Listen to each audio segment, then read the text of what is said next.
Hello, everyone, and welcome back to Nightmare Narratives. I can picture some of you already in bed, maybe some of you just getting home from work. Wherever you are, whatever time it is, I'm glad you're here. If this helps you relax or sleep, please like and subscribe. It means a lot. Now let's get you comfortable, and I'll tell you tonight's story. My name is Vincent Crowthorne, and I've been a park ranger for 12 years. People think that means I know everything about the woods, about what's natural and what isn't. They're wrong. Dead wrong. November 1977. The anniversary was coming up. 1 year since the Silver Bridge in Point Pleasant collapsed and killed 46 people. I tried not to think about it, but the newspapers wouldn't let anyone forget. Every day brought new stories about the strange red-eyed creature people claimed to see before the disaster. They called it the Mothman. I called it nonsense. Flying humanoids were just birds, misidentified in poor light by scared people. I should know. I spent 6 years as an Air Force pilot before a crash grounded me permanently. My hands still shake when I think about spinning toward the earth, watching the ground rush up to meet me. But I survived. My wife, Sarah, didn't survive her accident 2 years later.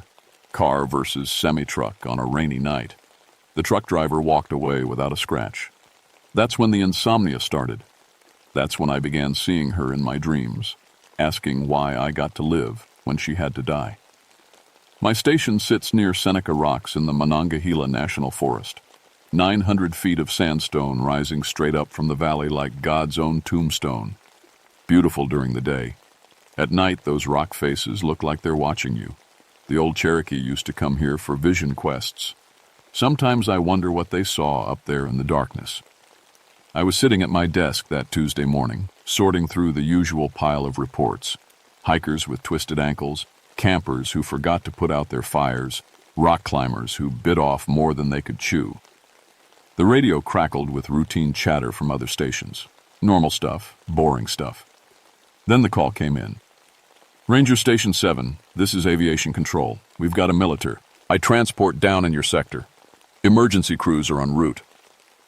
I grabbed my gear and headed for the crash site. Military planes don't just fall out of the sky for no reason.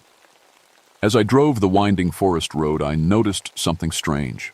No birds. Usually the woods are full of them. Crows, hawks, sparrows. That morning, nothing. Even the squirrels seemed to have vanished. The fog rolled in thick as I got closer to Seneca Rocks. My compass needle spun like a broken toy. The radio filled with static. I'd seen electromagnetic storms before, but this felt different. Wrong. I found the crash site at the base of the rocks. What I saw there still gives me nightmares. The plane had hit vertically, straight down like it had been dropped from heaven. No forward momentum, no skid marks, no scattered debris field like you'd expect from a normal crash. Just a perfect crater with the transport buried nose first in the earth. The federal investigators were already there, along with some military people in dark suits. Their equipment kept malfunctioning. Cameras wouldn't work. Radios squealed with feedback. Metal detectors went crazy. One of the investigators, a thin man with nervous eyes, told me they'd never seen anything like it. It's like the plane just stopped flying, he said. Dropped like a stone. The black box recording. He shook his head. Nothing but screaming and this sound, like giant wings flapping. I helped them secure the area, setting up barriers and directing the recovery teams. Professional stuff. Routine. But as evening came on and the fog got thicker, I started hearing things. Whispers in languages I didn't recognize. Footsteps that didn't match any human stride. That's when one of the climbers came down from the rocks. Tommy Morrison, a local guy who'd been scaling these walls since he was a kid. His face was white as paper. "Ranger Crowthorne," he said, his voice shaking. "You need to see this." He led me to his climbing gear, pulled out a camera with a telephoto lens. I was taking pictures of the crash from up on the rocks. "Look at this." The photograph showed the crash site from above. Rescue workers moving around like ants. But there, circling high overhead, was a shape that made my blood freeze. Massive wings spread wide, easily 15 feet across. and two red dots where the eyes should be, glowing like cigarette tips in the darkness. "That thing was watching the whole time," Tommy whispered. "Just flying in circles, watching, like it was waiting for something." I stared at the picture until my eyes burned. It had to be a trick of the light, a double exposure, something. But deep down, in the place where nightmares live, I knew better. That night, alone in my station, I pulled out my collection of newspaper clippings. I'd been gathering them for months. Reports of unexplained aircraft sightings, strange flying creatures, electromagnetic anomalies. I told myself I was looking for rational explanations, scientific answers. But as I spread them across my desk, a pattern emerged. Every sighting, every report came from locations where disasters had struck within weeks. Mine collapses, bridge collapses, building fires. And always, someone reported seeing red eyes in the sky beforehand. The radio crackled to life, making me jump. "Vincent!" The voice was soft, familiar, impossible. "Vincent, can you hear me?" It was Sarah's voice, my dead wife, speaking to me through the static. My hands were shaking so hard I could barely key the microphone. Sarah, is that you?" "You need to listen, Vincent. It's coming back. The gray angel is coming back." The transmission dissolved into static, then silence. I sat there for hours, calling her name into the darkness, but she was gone. Outside my window, something moved in the shadows between the trees, something large, with wings. The next morning brought more strangeness. I drove out to check on a group of hunters who'd been camping near the old civil war signal station ruins, found their campsite abandoned, gear scattered like they'd run off in a hurry. But that wasn't the weird part. The weird part was how their equipment was arranged. Sleeping bags laid out in a perfect circle, camp chairs positioned to face outward like they were watching for something, and in the center of it all, their rifles. Not dropped or thrown down, but carefully placed in a star pattern, barrels pointing in 6 different directions. No hunter I knew would leave expensive gear behind, especially not arranged like some kind of ritual. I radioed for a search team, spent the day looking for the missing men. We found them that evening, walking along the main road 20 miles south. They had no memory of leaving their campsite. No memory of the past 3 days at all. Just woke up walking down the highway with no idea how they got there. "Last thing I remember," said their leader, a grizzled old-timer named Pete Kowalski, "was hearing this sound.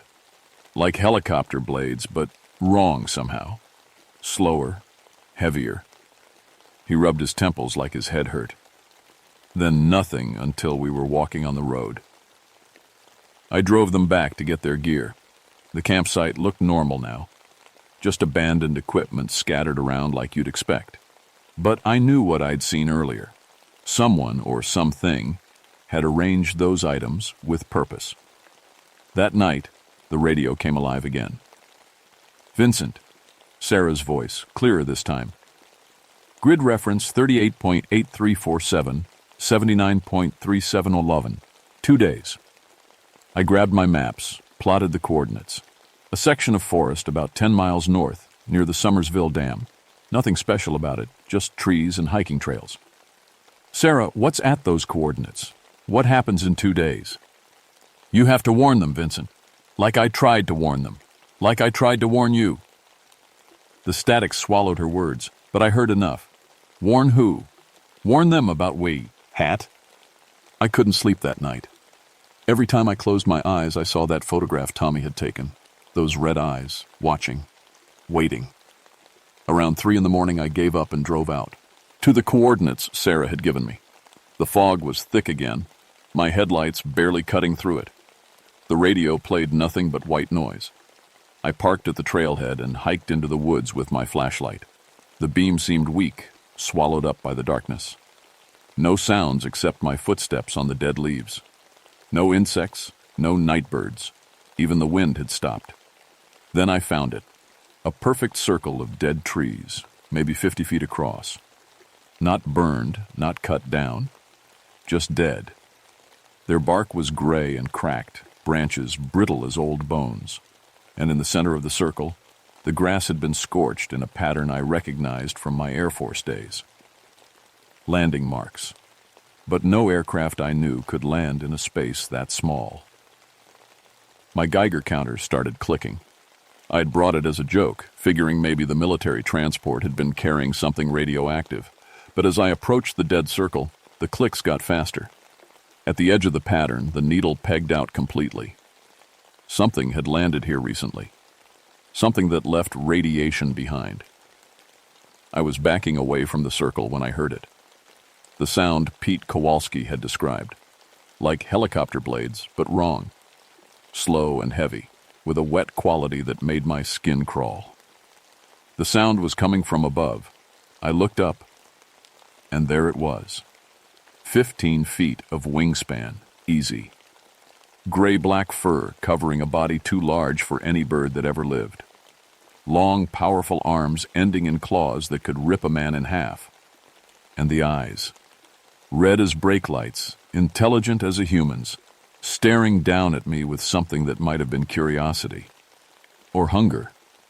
The creature, I couldn't think of it as anything else, hovered maybe 30 feet up, wings beating with that awful wet sound. It tilted its head like it was studying me, and I felt something touch my mind. Not thoughts exactly, but images. Flashes of disaster, the Silam. Ver Bridge twisting and falling, cars tumbling into the dark water, screaming people trapped in metal coffins. And then new images. A dam wall cracking, water roaring through the break, a wall of destruction racing down the valley, sweeping away everything in its path. The Summersville Dam, the coordinates Sarah had given me. The creature's eyes flared brighter, and I knew it was trying to tell me something, warning me, just like it had tried to warn people about the bridge. But before I could process what I was seeing, the sound of approaching vehicles cut through the night. Headlights swept through the trees, moving fast. The creature looked toward the lights, then back at me. For just a moment, I could have sworn I saw something like sadness in those red eyes. Then it was gone, vanishing into the fog so quickly I wondered if I'd imagined the whole thing. The vehicles belonged to the same military people from the crash site. The thin investigator and 3 men in dark suits, all carrying equipment I didn't recognize. "Ranger Crowthorne," the investigator said, not sounding surprised to find me there. "You need to come with us." "What's going on?" "That's classified, but I can tell you this much. You're not the first person to report unusual activity in this area. We've been tracking electromagnetic anomalies for months. Something's disturbing the natural order around here." He gestured to the dead circle. "And we think you've been in contact with it." They knew about the radio transmissions. Somehow, they'd been monitoring my communications with Sarah. The thought made me sick and angry at the same time. "My wife is dead," I said. "She died 2 years ago." "We know. Car accident on Route 9, November 15th, 1975, but that's not who's been talking to you, Mr. Crowthorne. We believe someone, or something, is using your grief to manipulate you." "For what purpose?" The investigator's face was grim. "That's what we intend to find out." They escorted me back to their temporary command post, a cluster of trailers and radio antennas set up near the crash site. Inside, banks of monitoring equipment tracked everything from seismic activity to electromagnetic pulses. The walls were covered with photographs and maps, all marking locations where strange sightings had been reported. Point Pleasant was marked with a red X. "The entity appears every 12 to 18 months, the investigator explained. "Always in areas where geological stress is building toward a catastrophic failure. It seems drawn to impending disasters." "Maybe it's trying to warn people," I suggested. "Or maybe it's causing them." He pulled out a thick file folder. "We have records going back 200 years. Every appearance is followed by tragedy within 72 hours. Every single time." He showed me historical accounts, newspaper clippings, government reports. The Cherokee called it the Gray Angel of Death. Civil War soldiers reported seeing it before major battles. During World War II, bomber crews claimed it followed them over Germany, and those missions never returned. "The question is," he continued, "why has it focused on you? What makes Vincent Crowthorne special?" I didn't have an answer. But deep down, I was beginning to understand. The creature wasn't just predicting disasters. It was trying to prevent them. And for some reason, it had chosen me to help. The radio in the trailer crackled to life.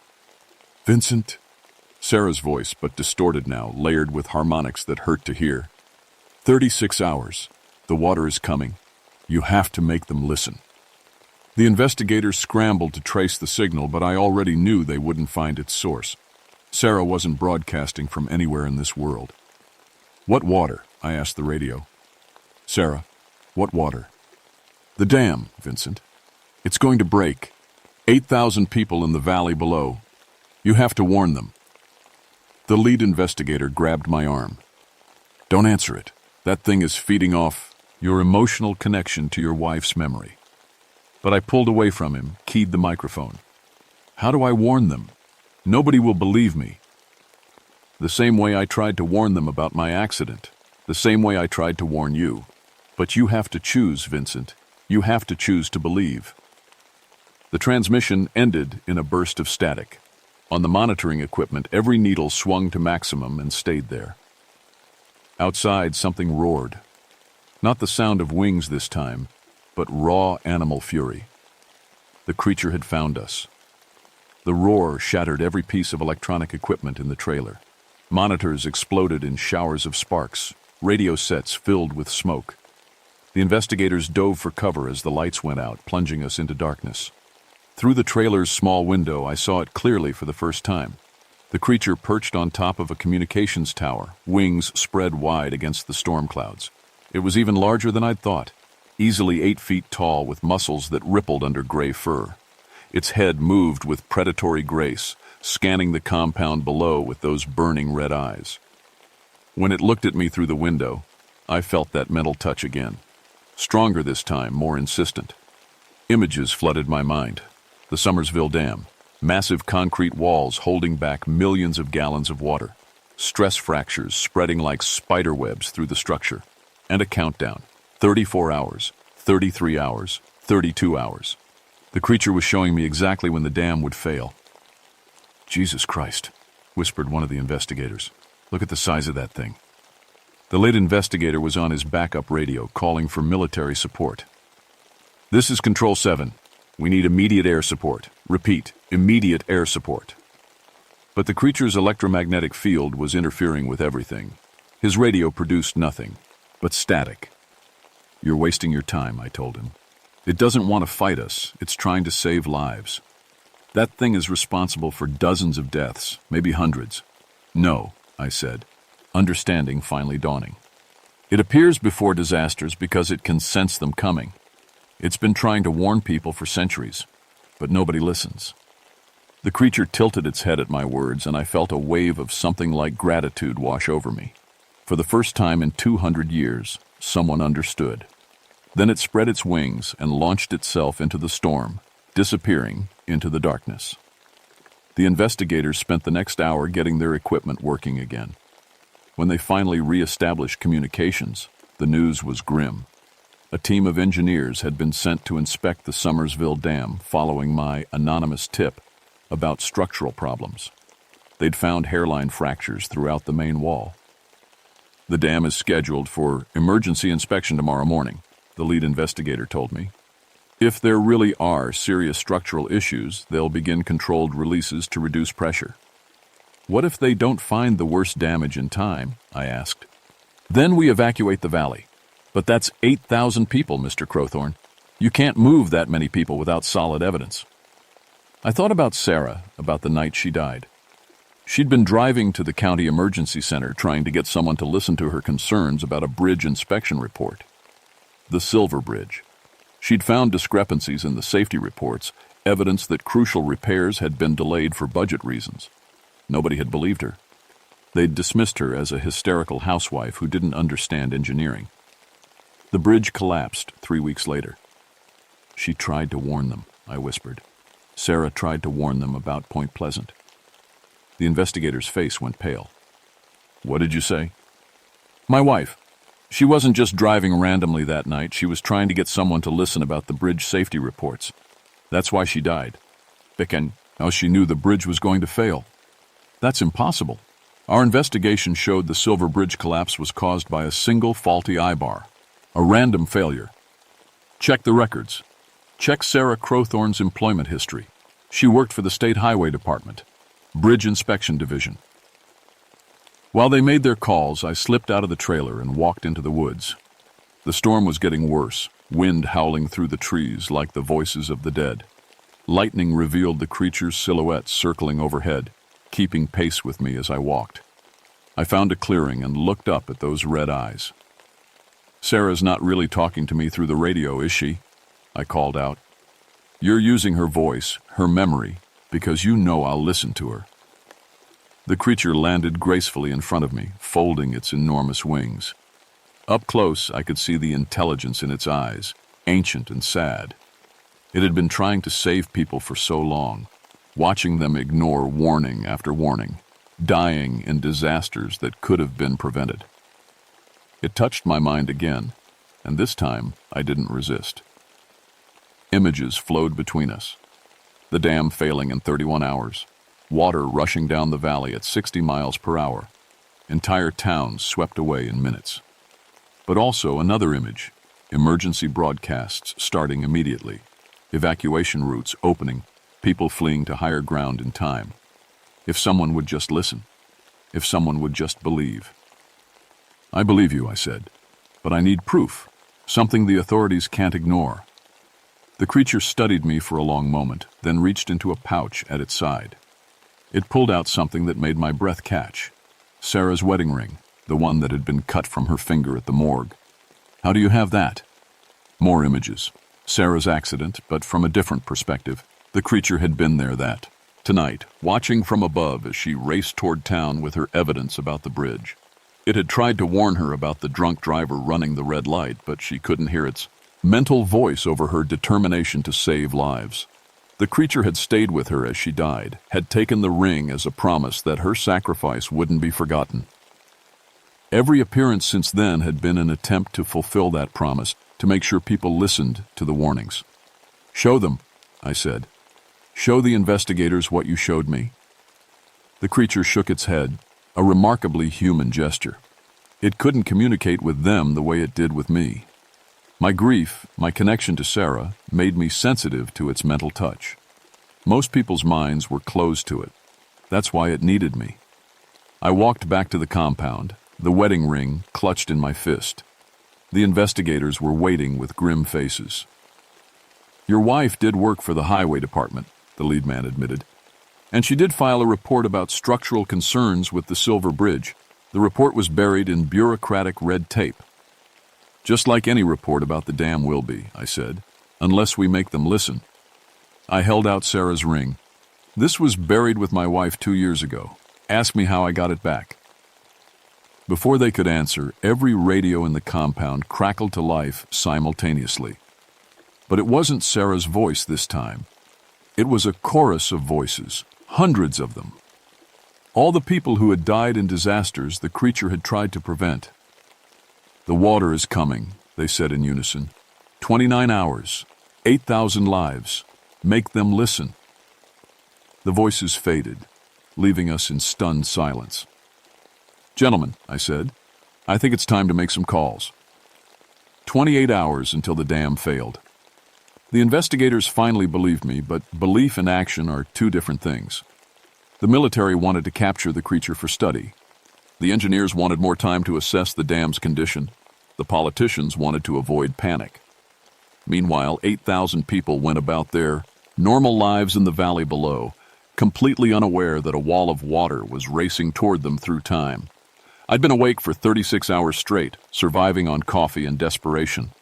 The creature, I'd started thinking of it as the guardian, perched on the radio tower outside, red eyes watching my every move.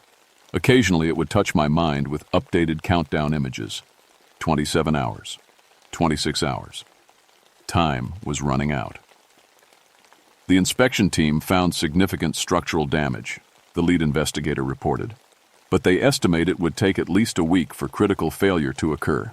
They're not authorizing evacuation. "They're wrong," I said. "The Guardian can see stress patterns we can't detect. It knows exactly when the dam will fail." A creature from folklore is not acceptable evidence for mass evacuation, Mr. Crowthorne. That's when I made the decision that changed everything. I walked outside to the radio tower, looked up at the Guardian. I need you to show them, I said. All of them. Everyone in the valley. Make them see what's coming. The Guardian spread its wings, and I felt its reluctance. What I was asking would require enormous energy, perhaps more than it had. But it also understood that this might be the last chance to save those people. It launched itself into the storm, rising higher and higher until it was just a speck against the lightning-filled clouds. Then its eyes flared like searchlights, red beams cutting through the darkness. Every person within 50 miles suddenly experienced the same vision. Water. Millions of gallons of it, smashing through their homes, their schools, their churches. Cars tumbling like toys in a brown torrent. People screaming for help that would never come. Death approaching at 60 miles per hour. The visions lasted exactly 60 seconds. Then the Guardian's light faded, and it dropped from the sky like a stone, exhausted by the effort. I ran to where it landed, found it breathing hard but alive. Its eyes had dimmed to a faint glow. "Thank you," I whispered. The first emergency call came in 3 minutes later, then another, then hundreds. Every person in the valley had experienced the same terrifying vision, and they all wanted to know what it meant. The phone system crashed within an hour, but people didn't need phones to understand what they'd seen. They started evacuating on their own, loading cars with essential belongings and heading for higher ground. Traffic jams formed on every road leading out of the valley. The authorities had no choice but to coordinate the evacuation. "This is unprecedented," the emergency management director told me over the radio. "We've never had an entire population self-evacuate based on shared nightmares." "They weren't nightmares," I said. "They were prophecies." 24 hours until dam failure. The evacuation was going slower than needed. Too many people thought the visions were just mass hysteria, some kind of psychological phenomenon. They were staying in their homes, refusing to believe that disaster was coming. The Guardian was too weak to send another round of visions. It perched on my shoulder like an enormous, exhausted bat, occasionally touching my mind with countdown updates. 22 hours. 21 hours. That's when Sarah spoke to me one last time. "Vincent." Her voice came from the radio, clearer than it had ever been. "I need you to go to the dam. The evacuation isn't finished. People are still down in the valley. I know, but there's something else. The failure isn't just going to happen, it's being caused. Someone damaged the dam on purpose." My blood went cold. "What do you mean?" "The same people who buried my bridge report. The same people who don't want anyone to know about structural problems they could have fixed years ago. They're going to trigger a controlled failure and blame it on natural causes." The Guardian's eyes flared brighter at Sarah's words. It had sensed the artificial nature of the disaster, but hadn't been able to communicate that complexity to me before. "How much time do we have?" 18 hours. They're going to use small charges to weaken the dam at specific stress points. Make it look like natural failure. I looked at the Guardian. "Can you stop them?" The creature's mental touch was weak but determined. It could interfere with their equipment, maybe prevent the charges from detonating properly, but it would have to be at the dam when they tried to trigger the explosion. "That's a trap," I said. "They're probably planning to capture you during the confusion." The Guardian's response was a wave of acceptance. After 2 centuries of trying to save people, it was willing to sacrifice itself if that's what it took. "No," I said firmly. "We do this together." 17 hours until the planned failure. I commandeered a Park Service helicopter, telling the pilot it was an emergency rescue mission. The Guardian rode outside, claws gripping the landing skids, its presence causing the instruments to spin wildly. As we approached the dam, I could see work lights set up along the structure. Men in hard hats were placing devices at specific points along the wall, the charges Sarah had warned me about. "Set us down on the observation platform," I told the pilot. "Sir, I'm getting massive electromagnetic interference. The controls are barely responding. Just get us close." We landed hard on the concrete platform overlooking the dam. I jumped out, the Guardian launching itself toward the men with the charges. Its presence sent them scattering, their electronic detonators failing in the electromagnetic field. But there were backup systems, manual timers that couldn't be interfered with electronically. 15 minutes until the charges detonated. I ran along the top of the dam wall, pulling explosive charges and throats, winged them into the water. The Guardian flew alongside me, its claws ripping apart timing devices faster than human hands ever could. "Stop right there!" The voice belonged to the thin investigator from the federal team. He stood at the far end of the dam with a rifle pointed at my chest. "You're interfering with a classified operation, Crowthorne. That creature has to be eliminated. 8,000 people are going to die. 8,000 people who've seen too much. The entity's psychic abilities make it a national security threat. This is the only way to eliminate it without causing mass panic." The Guardian perched beside me, eyes flaring with fury. I felt its rage at centuries of human stupidity, the endless cycle of people dying because others valued secrecy more than lives. 10 minutes until detonation. "You killed my wife," I said, understanding finally dawning. "She found out about your cover-ups. She was going to expose the bridge problems. Sarah Crowthorne was collateral damage, just like you'll be if you don't step away from that creature." The Guardian launched itself at the investigator, but the man was ready. He fired some kind of energy weapon that sent blue electricity crackling across the creature's body. The Guardian crashed to the concrete, stunned but not dead. 5 minutes. I could see the remaining charges blinking on the dam wall below us. Too many to disarm in time. The Guardian was struggling to get up, its electromagnetic field weakened by the weapon. That's when Sarah appeared. Not her voice over the radio this time, her actual form, translucent but unmistakably her, standing between me and the investigator. "Hello, Vincent," she said softly. "I'm sorry it took me so long to come home." "Sarah, how are you here?" The barrier between worlds is thin around the Guardian. It's been carrying messages from those of us who tried to warn people. "We're all here, Vincent. Everyone who died trying to prevent disasters." The investigator was backing away, his face pale with terror. "This is impossible. She's been dead for 2 years. 2 years of watching you cover up the truth," Sarah said, turning toward him. 2 years of watching more people die because you value your secrets more than human lives. 2 minutes until detonation. Sarah walked toward the investigator and other figures began materializing around her. Dozens of them. All the people who had died trying to warn others about impending disasters. The Silver Bridge victims. The Point Pleasant dead. Centuries of ignored prophets. The investigator's weapon fell from nerveless fingers. "Stay back. All of you. Stay back. We're not here for revenge," Sarah said. "We're here to finish what we started." The spirits spread out across the dam, each one moving toward a different explosive charge.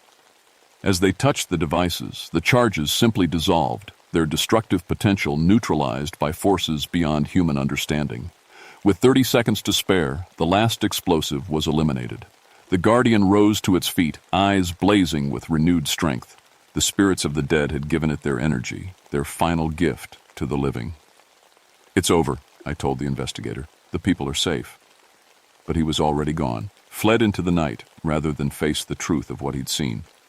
Sarah came back to me, her form growing fainter as dawn approached. "I have to go now, Vincent. We all do. Our work here is finished. Will I see you again?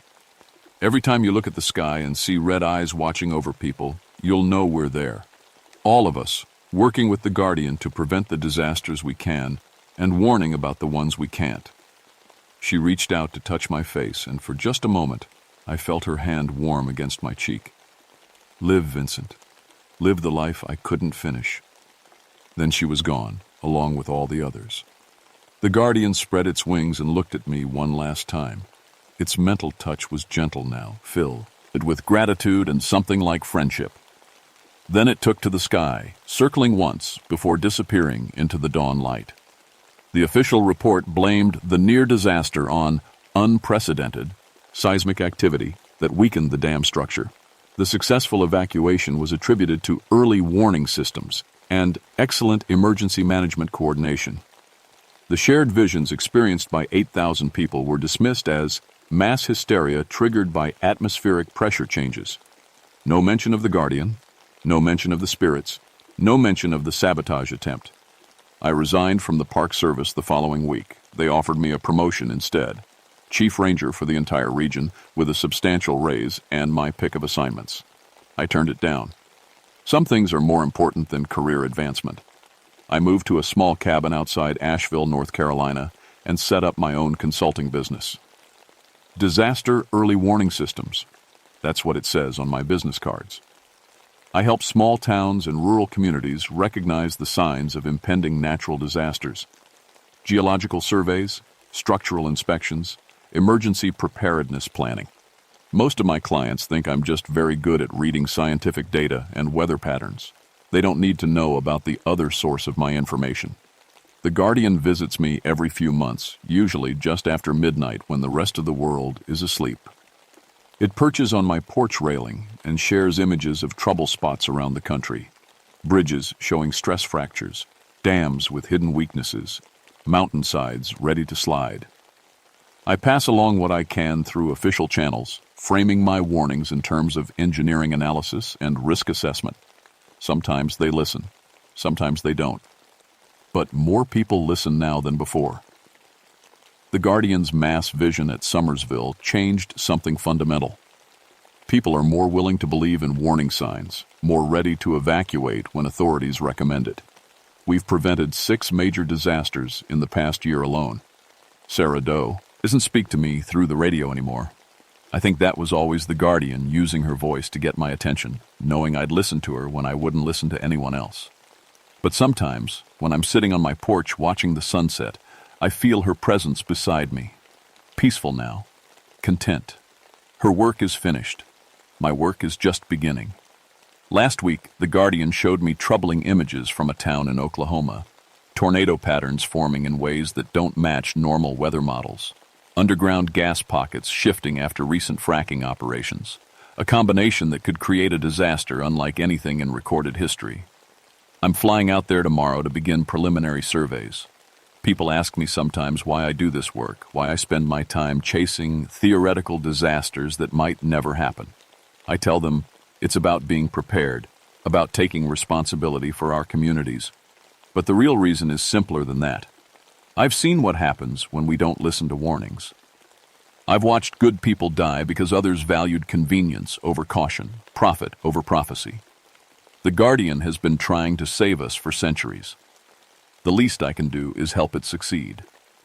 Every night before I go to sleep, I tune my radio to the emergency frequencies and listen for voices in the static. Not Sarah's voice, she's at peace now. But other voices, other warnings, other chances to save lives. Because somewhere out there in the darkness, red eyes are watching. And when disaster approaches, they're still trying to warn us. We just have to be willing to listen.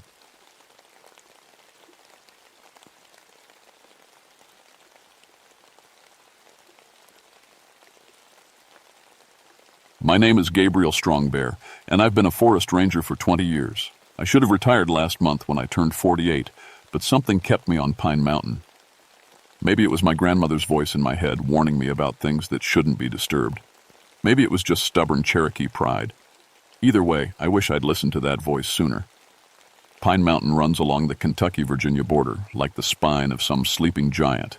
It's 125 miles of ridge that rises up to 4,145 feet, covered in thick forest that most folks never see. I know every trail, every cave, every hidden hollow. My grandmother used to say the mountain had memory, that it remembered the old Cherokee who lived here before the government forced them west on the Trail of Tears. Some families hid in these mountains rather than go. Their spirits never left. I'm half Cherokee myself. My grandmother raised me on stories and old ways after my parents died in a car crash when I was 8.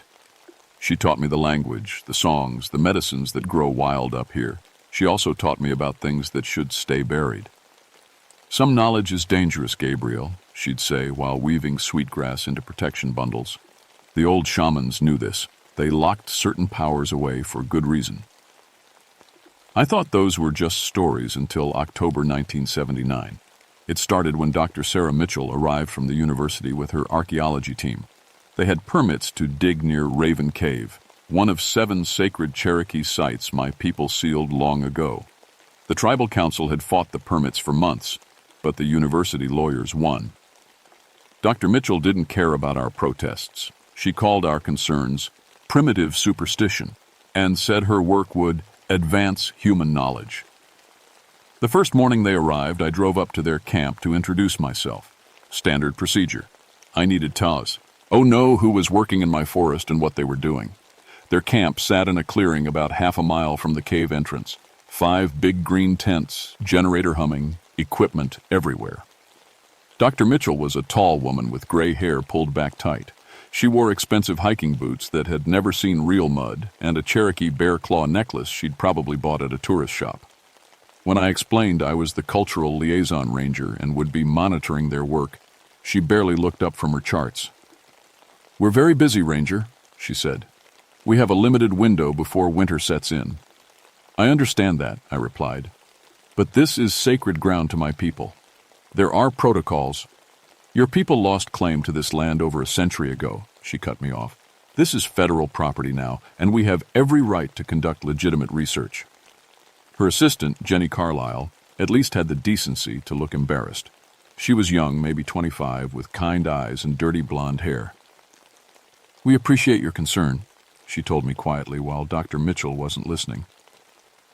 "I studied some Cherokee history in college. I know this place is special." I liked Jenny right away. She reminded me of my grandmother when she was young, curious but respectful. I gave her my card and told her to call if anything seemed wrong. "The mountain can be dangerous," I said, "not just bears and cliffs. Sometimes the forest itself acts strange up here." She nodded like she understood, but I could tell she thought I was talking about normal wilderness dangers. That first week, everything seemed fine. The team worked methodically, setting up grids, taking photographs, documenting everything. I checked on them daily, always feeling uneasy but seeing nothing wrong. The weather stayed clear and cool, perfect October days with leaves turning gold and red, but the animals started acting strange. I first noticed it on Thursday morning. A doe stood at the edge of their camp, just watching, not grazing, not moving, just staring at the archaeologists with what looked like human curiosity. When I approached, she didn't bolt like deer normally do. She turned her head to look at me, and I swear her eyes held intelligence that made my skin crawl. "Weird, right?" Jenny said, walking up beside me. "She's been there for 20 minutes. The guys think it's funny, but it gives me the creeps." I pulled out my grandmother's old field glasses and studied the doe more carefully. Her stance was wrong. Too upright, weight distributed like she was thinking about standing on 2 legs instead of 4. Her ears moved too deliberately, tracking conversations instead of random sounds. "Maybe you should consider moving your camp," I suggested. Jenny frowned. "Why? It's just a deer." I wanted to explain that Cherokee animals don't usually study humans with such focus, that my grandmother's stories warned about creatures that wore animal shapes but thought like people. Instead, I just said, "Sometimes wildlife behavior changes when ancient sites are disturbed. It's probably nothing, but better safe than sorry." "I'll mention it to Dr. Mitchell," she said, but we both knew how that conversation would go. That evening, I sat in my cabin filling out daily reports and trying to shake the feeling that something was watching me through the windows. The forest was too quiet. No owls, no rustling in the brush, just heavy silence that pressed against the walls. I called my grandmother's sister, Aunt Mary, who still lived on the reservation in North Carolina. She was 93 and one of the few people left who remembered the old stories exactly as they'd been passed down. "They opened one of the sealed caves?" she asked when I explained the situation.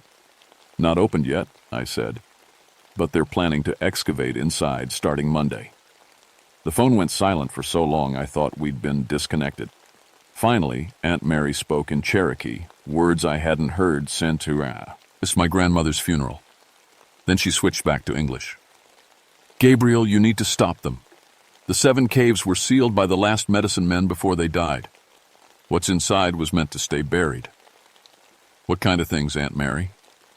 "The kind that steal skins, nephew. the kind that wear human shapes but hunt with animal minds. Your grandmother died trying to keep those seals strong. If they break into that cave. She didn't finish the sentence, but she didn't need to. I'd grown up on stories about skinwalkers, shamans who'd given up their humanity for power, creatures that could steal your identity by wearing your skin like clothing. I'd always figured they were just cautionary tales to keep kids from wandering alone in the forest. Now, watching that doe stare at the archaeological camp with human eyes, I wasn't so sure. Monday morning came gray and cold, with fog rolling down from the ridge like smoke. I arrived at the camp early, hoping to convince Dr. Mitchell one more time to reconsider their plans. The fog was thick enough that I could barely see the tents, and an unnatural quiet hung over everything. Jenny met me at the edge of camp, looking tired and worried. "Did you hear the sounds last night?" she asked. "What kind of sounds?" "Like singing, maybe? But not human. And footsteps circling our camp, but when we looked with flashlights, nothing was there." She hugged herself against the cold. "Dr. Mitchell says it was just wind and settling equipment, but it didn't sound like wind to me." I felt ice in my stomach. Cherokee spirits sometimes sang before something bad happened, but I couldn't tell her that without sounding crazy. "Maybe we should postpone the cave work until this weather clears."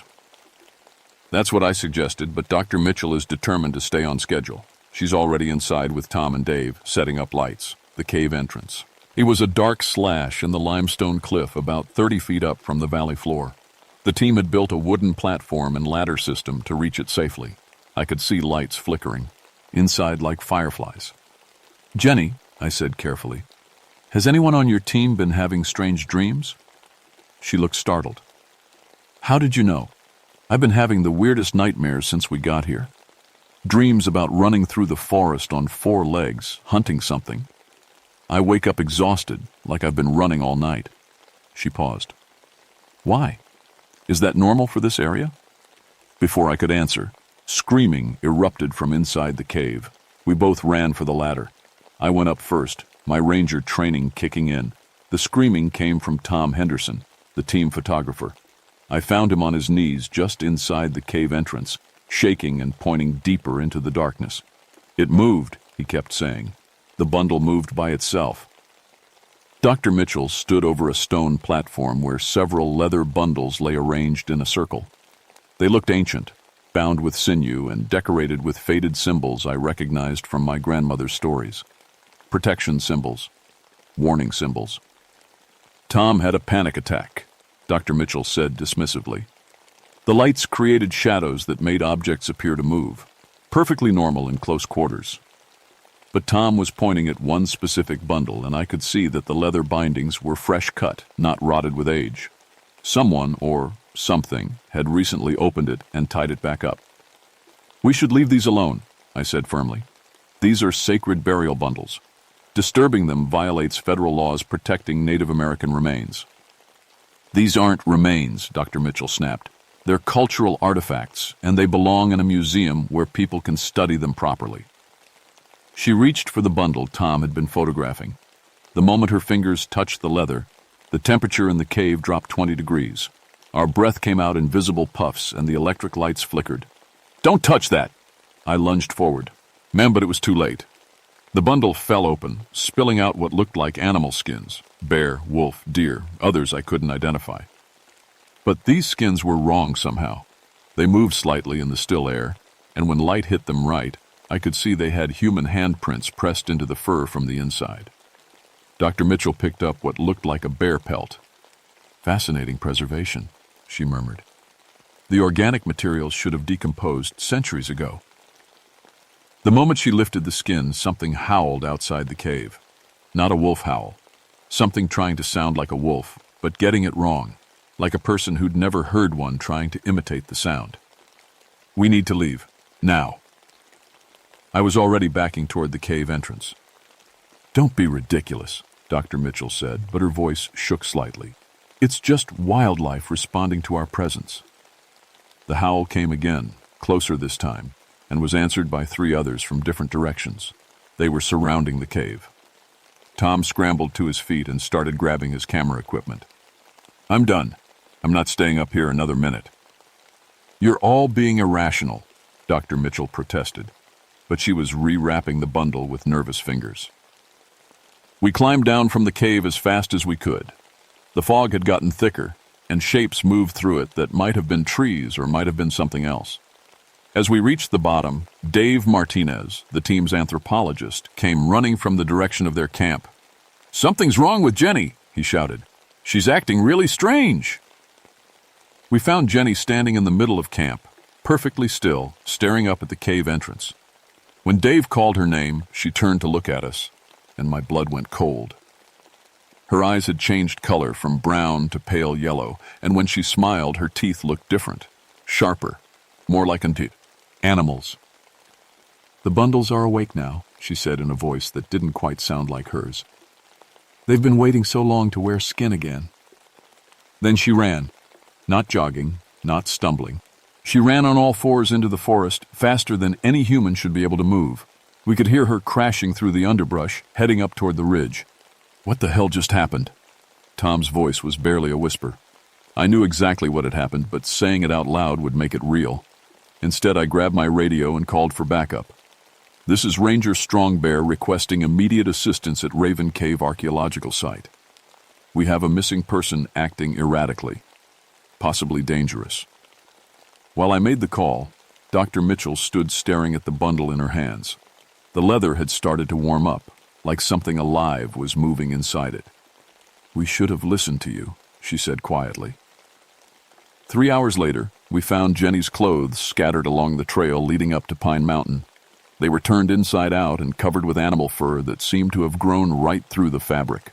Her hiking boots were torn apart from the inside, as if her feet had suddenly become too big and wrong-shaped to fit.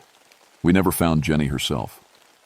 But that night, something wearing Jenny's face came back to camp. The thing that looked like Jenny appeared at the edge of our camp just after midnight. I was on watch duty, sitting by the dying fire with my rifle across my knees, when she stepped out of the tree line. In the dim light, she looked exactly like the Jenny we'd lost. Same clothes, same face, same nervous smile. "I'm okay," she called softly. "I got lost in the fog, but I found my way back. I'm sorry I scared everyone." But her voice was wrong. It had the right words and the right tone, but underneath I could hear something else, like an animal trying very hard to speak human language. "Stay where you are, Jenny," I said, not lowering my rifle. "Tell me something only you would know." She tilted her head in a way that looked natural but felt serious, completely wrong. "What do you mean, Gabriel? It's me. I gave you my card, remember? I studied Cherokee history in college." Those were things anyone in camp could have overheard. I stood up slowly, keeping the rifle ready. "What did you tell me about the deer that first day?" For just a moment, her face went blank. Then she smiled again. But this time I could see her teeth were too sharp. "I said it gave me the creeps. Can I come closer? It's cold out here." She started walking toward the fire, and I noticed she wasn't leaving footprints in the soft dirt. Also, she wasn't breathing. No visible puffs in the cold air. "That's close enough," I said, but she kept coming. "Don't you trust me, Gabriel?" Her voice was getting deeper, rougher. "I thought we were friends." Behind me, I heard tent zippers opening as the others woke up. Dr. Mitchell emerged first, took one look at Jenny, and screamed. The thing wearing Jenny's face wasn't quite right in the firelight. Her proportions were slightly off. Arms too long, fingers ending in what might have been claws, eyes that reflected light like an animal's. When she heard Dr. Mitchell scream, she grinned, and I could see her teeth had become fangs. She opened the bundles, the Jenny thing said in a voice that was now clearly not human. "She woke us up after so many years sleeping. We're grateful." Tom came stumbling out of his tent with a flashlight. When the beam hit the creature, it hissed and took a step back. For a moment, its human disguise flickered, and I caught a glimpse of something with dark fur and yellow eyes wearing Jenny's face like a mask. "What do you want?" Dr. Mitchell managed to ask. "To wear skin again," it replied. "To walk in the world above ground. To hunt." It looked directly at me. Your grandmother was very strong. Her protections kept us bound for 20 years after she died. But you people broke the seals. Now we're free. Dave had been recording everything on his phone. The creature noticed and turned toward him with predatory interest. Pretty pictures, it said. We like pictures. They help us remember how to look human. It moved toward Dave with that wrong, flowing motion, too fast and smooth. I fired a warning shot into the air, and it stopped, more curious than frightened. Iron bullets won't kill us, it said, but they hurt. Your grandmother knew that. What happened to the real Jenny? I demanded. She's still here. The creature gestured to itself, wearing her memories like a warm coat. She knows you care about her, Gabriel. She's trying to scream warnings from inside, but we're much stronger. That broke something in Dr. Mitchell. She lunged forward with the ceremonial bundle she'd taken from the cave, holding it out like a weapon. Take this back. Take it and leave us alone. The creature laughed, a sound like breaking glass. Too late. The binding is broken. We don't need the old skins anymore. We can make new ones. It reached out and touched Dr. Mitchell's hand for just a second. She jerked away, but I saw something pass between them. A shadow that flowed from the creature into her skin. Now we have two, it said, with Jenny's stolen smile. Soon we'll have all of you. Then it melted back into the forest, moving like smoke. Dr. Mitchell stood staring at her hand where the creature had touched her. Already, dark lines were spreading up her arm under the skin like infection or frostbite. It's cold, she whispered. So cold. By morning, Dr. Mitchell was acting strange. She kept forgetting our names and referring to the camp as territory instead of a work site. When Tom tried to pack up the equipment, she snarled at him, actually snarled like a wild animal. We're not leaving, she said. This is our hunting ground now. Her eyes had started changing color, shifting from brown to yellow and back again. When she thought we weren't looking, she would sniff the air like she was tracking scents. I called for evacuation, but the helicopter couldn't land due to sudden bad weather that had moved in overnight. Fog so thick you couldn't see 10 feet, and wind that seemed to blow from all directions at once. The pilot said it looked like a localized storm system that made no meteorological sense. We were trapped on the mountain with whatever was taking over our friends. That afternoon, Dave disappeared while taking soil samples near the cave. We found his equipment scattered around, but no sign of him. His phone was still recording, and when I played back the last few minutes, I could hear him talking to someone. Jenny, is that you? Thank God, we've been so worried. Then the recording became garbled sounds. Growling, tearing noises, and what might have been Dave screaming or something else making sounds like screaming. By evening, there were 3 of them. The Dave thing returned with the Jenny thing, and something new that wore Dr. Mitchell's face, but moved like a predator. They circled our camp just outside the firelight, talking to each other in voices that were almost human. The Cherokee one knows the old ways, the Mitchell thing said. He has protections. We'll need to be clever. The photographer has good eyes, replied the Dave thing. Useful for watching prey. The skinny one smells like fear, added the Jenny thing. Easy hunting. Tom was the skinny one. He'd been losing weight from stress and hadn't eaten anything since Jenny's disappearance. Now he sat by the fire, shaking and clutching his camera like a weapon. They're talking about us like we're dinner, he whispered. I pulled out my grandmother's protection bundle, sacred tobacco, sweetgrass, and other medicines wrapped in blessed cloth. When I opened it, the creatures stopped circling and moved back into the forest. That'll keep them away tonight, I told Tom. But these things are patient. They'll wait until we make a mistake. What are they? I'd been avoiding that question, but with 3 of our team already taken, there was no point in pretending anymore. Skinwalkers, I said. Cherokee shamans, who gave up their humanity for power. The tribal elders bound them in those cave bundles generations ago, but Dr. Mitchell broke the seals. Can we kill them? Maybe, but they're wearing our friends' bodies. If we kill the creatures, we might kill Jenny and the others too. Tom looked out into the darkness where things with familiar faces were hunting us. Are they still alive in there? I thought about what the Jenny thing had said about wearing memories like a coat, about the real Jenny screaming warnings from inside. I don't know, I admitted, but we're going to find out. The attack came just before dawn, when the protection bundle's power was weakest, and Tom had finally fallen asleep despite his terror. I was dozing myself when I heard movement around the camp, soft footsteps that tried too hard to sound normal. All three creatures approached from different directions, wearing the faces of our missing team members. In the gray pre-dawn light, they almost looked like real people coming back from an early morning hike. "Gabriel," the Mitchell thing called softly. "We need to talk." I grabbed my rifle and the protection bundle, nudging Tom awake. He jerked upright, immediately alert. "We've been thinking," the Dave thing continued, "and we have a proposition for you." "Stay back," I warned, but they kept coming. "Your grandmother was wise," said the Jenny thing. "She understood that some bargains benefit everyone. We don't want to hurt you. We want to work together." They formed a triangle around our camp, just at the edge of where the protection bundle's influence ended. Up close, I could see more clearly how wrong they were. Their skin had a waxy, artificial look, like mannequins. Their movements were too fluid, lacking the tiny imperfections that make humans look human. "What kind of bargain?" I asked, though I already knew I wouldn't like the answer. "Join us willingly," the Mitchell thing said.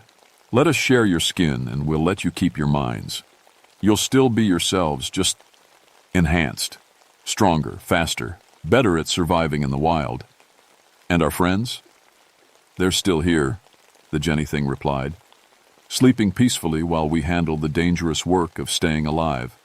They dream happy dreams and never feel pain or fear."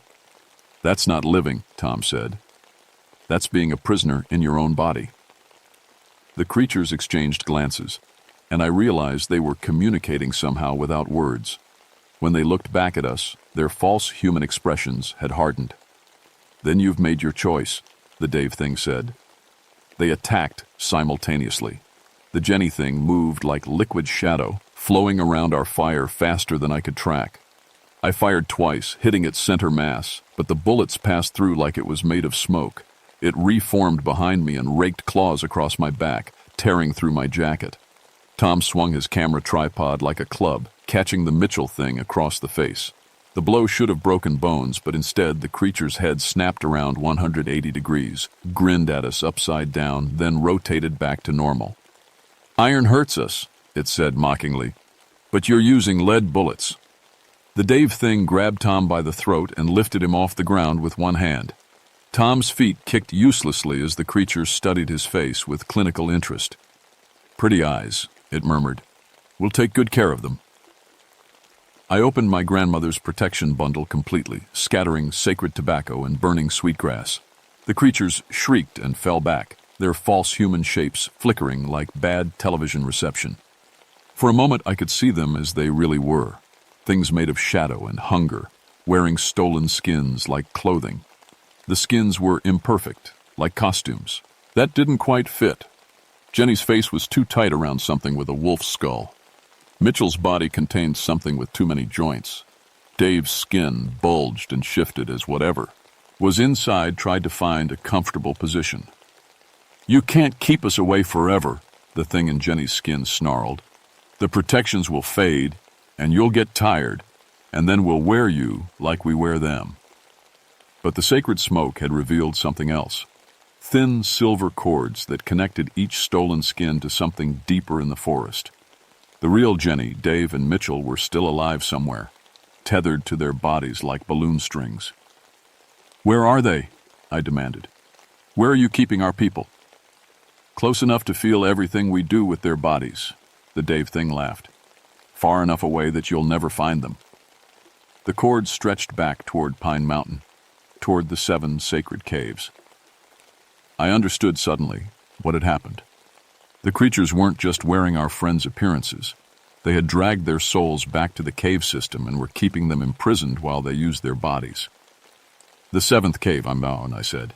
"That's where you came from, and that's where you took them."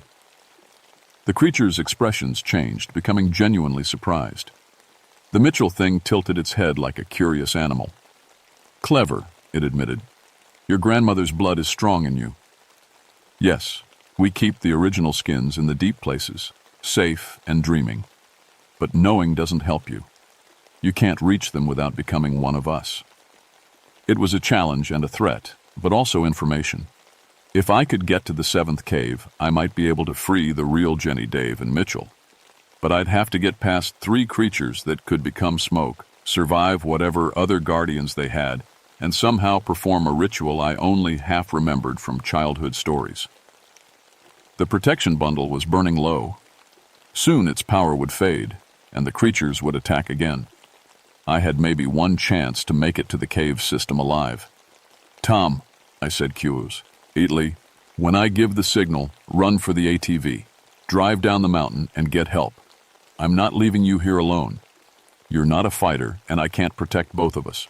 Get to town, find Aunt Mary's phone number in my contacts, and tell her what's happening. She'll know what to do. The creatures sensed we were planning something and began circling closer.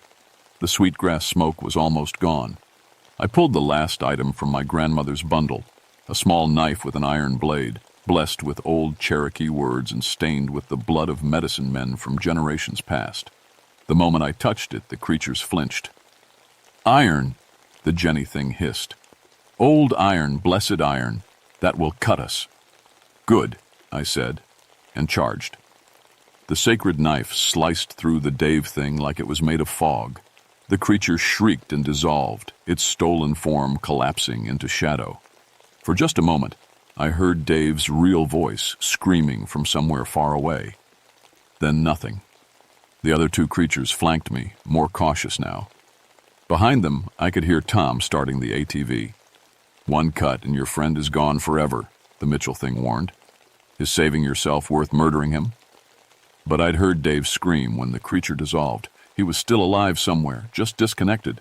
The knife didn't kill the Skinwalkers. It separated them from their stolen bodies.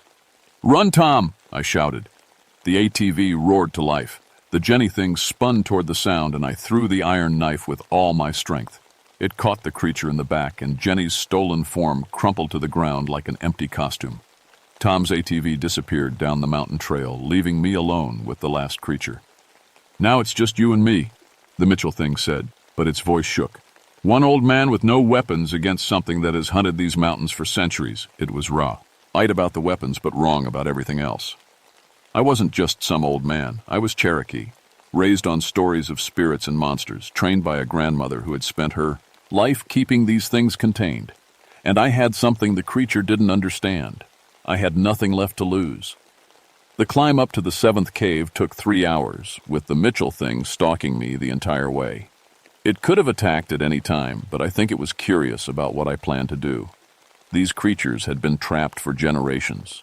They wanted to see how the last guardian's grandson would try to stop them. The cave entrance was different from the others, smaller, hidden behind a waterfall that ran red in the morning light. Cherokee legend said this was where the first Skinwalkers had been created, back when desperate shamans made deals with dark spirits to protect their people from white settlers. The good intentions had been corrupted over time, and the protectors became predators. Inside, the cave opened into a vast chamber lit by some impossible source. The walls were covered with pictographs showing the history of the Skinwalkers, shamans removing their own skins, spirits entering human bodies, the gradual corruption of sacred rituals into something hungry and evil. In the center of the chamber, 3 cocoons hung from the ceiling like giant spider eggs. Through the translucent walls, I could see human shapes. Jenny, Dave, and the real Dr. Mitchell, suspended in some kind of spiritual amber. Their eyes were open but vacant, their souls separated from their bodies but kept alive. Beautiful, isn't it? The creature wearing Mitchell's face stepped into the chamber behind me. We've been perfecting the process for centuries. Soon we'll have enough vessels to spread beyond this mountain. Around the edges of the chamber, I could see more cocoons in various stages of development. Some were empty, waiting for new victims.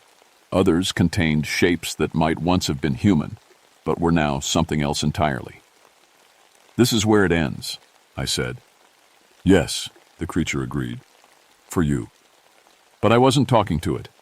I was talking to my grandmother's spirit, calling on the protection rituals she'd taught me as a child. The cave filled with the scent of burning sweetgrass, and shadows deeper than the darkness began moving along the walls. The creature noticed and spun around, suddenly nervous. "What are you doing?" "What my grandmother should have done 20 years ago," I replied, and began to sing. The song was Old Cherokee, words that predated the arrival of white settlers, syllables that carried power accumulated over generations. As I sang, the pictographs on the walls began to glow, and the cocoons started shaking. "Stop!" the creature shrieked. "You don't understand what you're doing. We're the only thing standing between the world and worse things, things that would devour everything." Maybe that had been true once, when the first shamans made their sacrifice. But these creatures had forgotten their original purpose, become parasites feeding on human souls. The song reached its crescendo, and something fundamental shifted in the cave. The cocoons split open, releasing Jenny, Dave, and Mitchell. They fell to the stone floor, gasping and confused but alive. At the same time, the creature wearing Mitchell's face began to dissolve, its stolen form peeling away like old paint. Underneath was something that might have been human once, twisted by centuries of wearing other people's lives. It looked at me with eyes full of ancient sadness. "We only wanted to protect our people," it whispered. "I know," I said, "but protection that requires becoming a monster isn't protection at all." The original Skinwalker faded away like smoke, finally at peace. The three archaeologists recovered quickly once their souls were reunited with their bodies. They remembered everything that had happened, but as if from a great distance, like recalling a half-remembered dream. We helped each other out of the cave and down the mountain, where Tom was waiting with search and rescue teams. The official report blamed the incident on a gas leak from natural cave formations that caused hallucinations and disorientation. The archaeological site was permanently closed due to geological instability, and Dr. Mitchell's team was relocated to safer projects. But I know the truth, and so do the others. Sometimes Jenny calls me late at night, worried about dreams where she runs through forests on 4 legs. Dave keeps checking his reflection in mirrors, making sure his face is really his own. Mitchell resigned from fieldwork entirely and now teaches anthropology at a small college where the most dangerous thing she encounters is plagiarized papers. I transferred to permanent cultural protection duty, spending my days making sure the 7 sacred caves stay sealed. The tribal council gave me official blessing to perform the old protection rituals, and Aunt Mary taught me the songs that keep dangerous spirits contained. Pine Mountain is quiet now, but it's not empty. Sometimes on foggy October nights I hear singing from deep in the forest, old Cherokee voices warning about boundaries that shouldn't be crossed. The mountain remembers what happened here, and so do I. My grandmother always said some knowledge should stay buried. She was right about that, but she was wrong about one thing. Sometimes that knowledge has to be dug up first, faced directly, and then buried properly. The Skinwalkers are gone, but the world still has monsters. The difference is that now I know how to recognize them, how to fight them, and how to make sure they stay dead. Some nights, when the wind blows just right through the pine trees, I swear I can hear my grandmother's voice carried on the breeze. "Good work, grandson.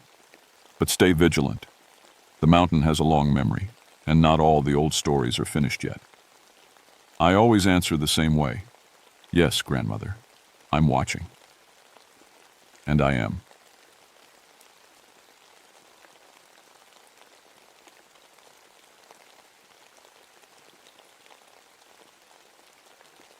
My name is Samuel Stillwater, and I spent 14 years as a forest ranger in the Cherokee National Forest. I wish I'd listened to my grandfather's warning about Devil's Hollow moonshine before I tasted what killed my partner. It was July 1978, the hottest summer Tennessee had seen in decades. The drought made the mountains crisp as old paper, and every creek ran low except for the spring-fed streams deep in the hollows. That's where the moonshiners worked their trade, hidden away from federal eyes like mine. I'd been hunting illegal stills for 3 years since my transfer from the Treasury Department. Used to be a revenue agent before I took this job, chasing bootleggers through the same mountains my grandfather once called home. The irony wasn't lost on me. Grandpa Stillwater had been a moonshiner himself back in the 20s, before he got religion and moved down to the valley. "Never drink the Devil's Hollow Shine, Sammy," he'd told me before he died. "Some bargains cost more than money." I thought he was just talking about bad liquor. Mountain folk love their ghost stories. My partner, Jake Morrison, had been with the Forest Service for 8 years when he died. Good man, careful with his work, never took unnecessary risks. We'd raided maybe 50 stills together, always by the book. Jake knew chemistry better than most college boys. He could tell you what was wrong with a batch just by smelling the mash. That's why his death made no sense. The explosion at the Murdoch still should have been impossible.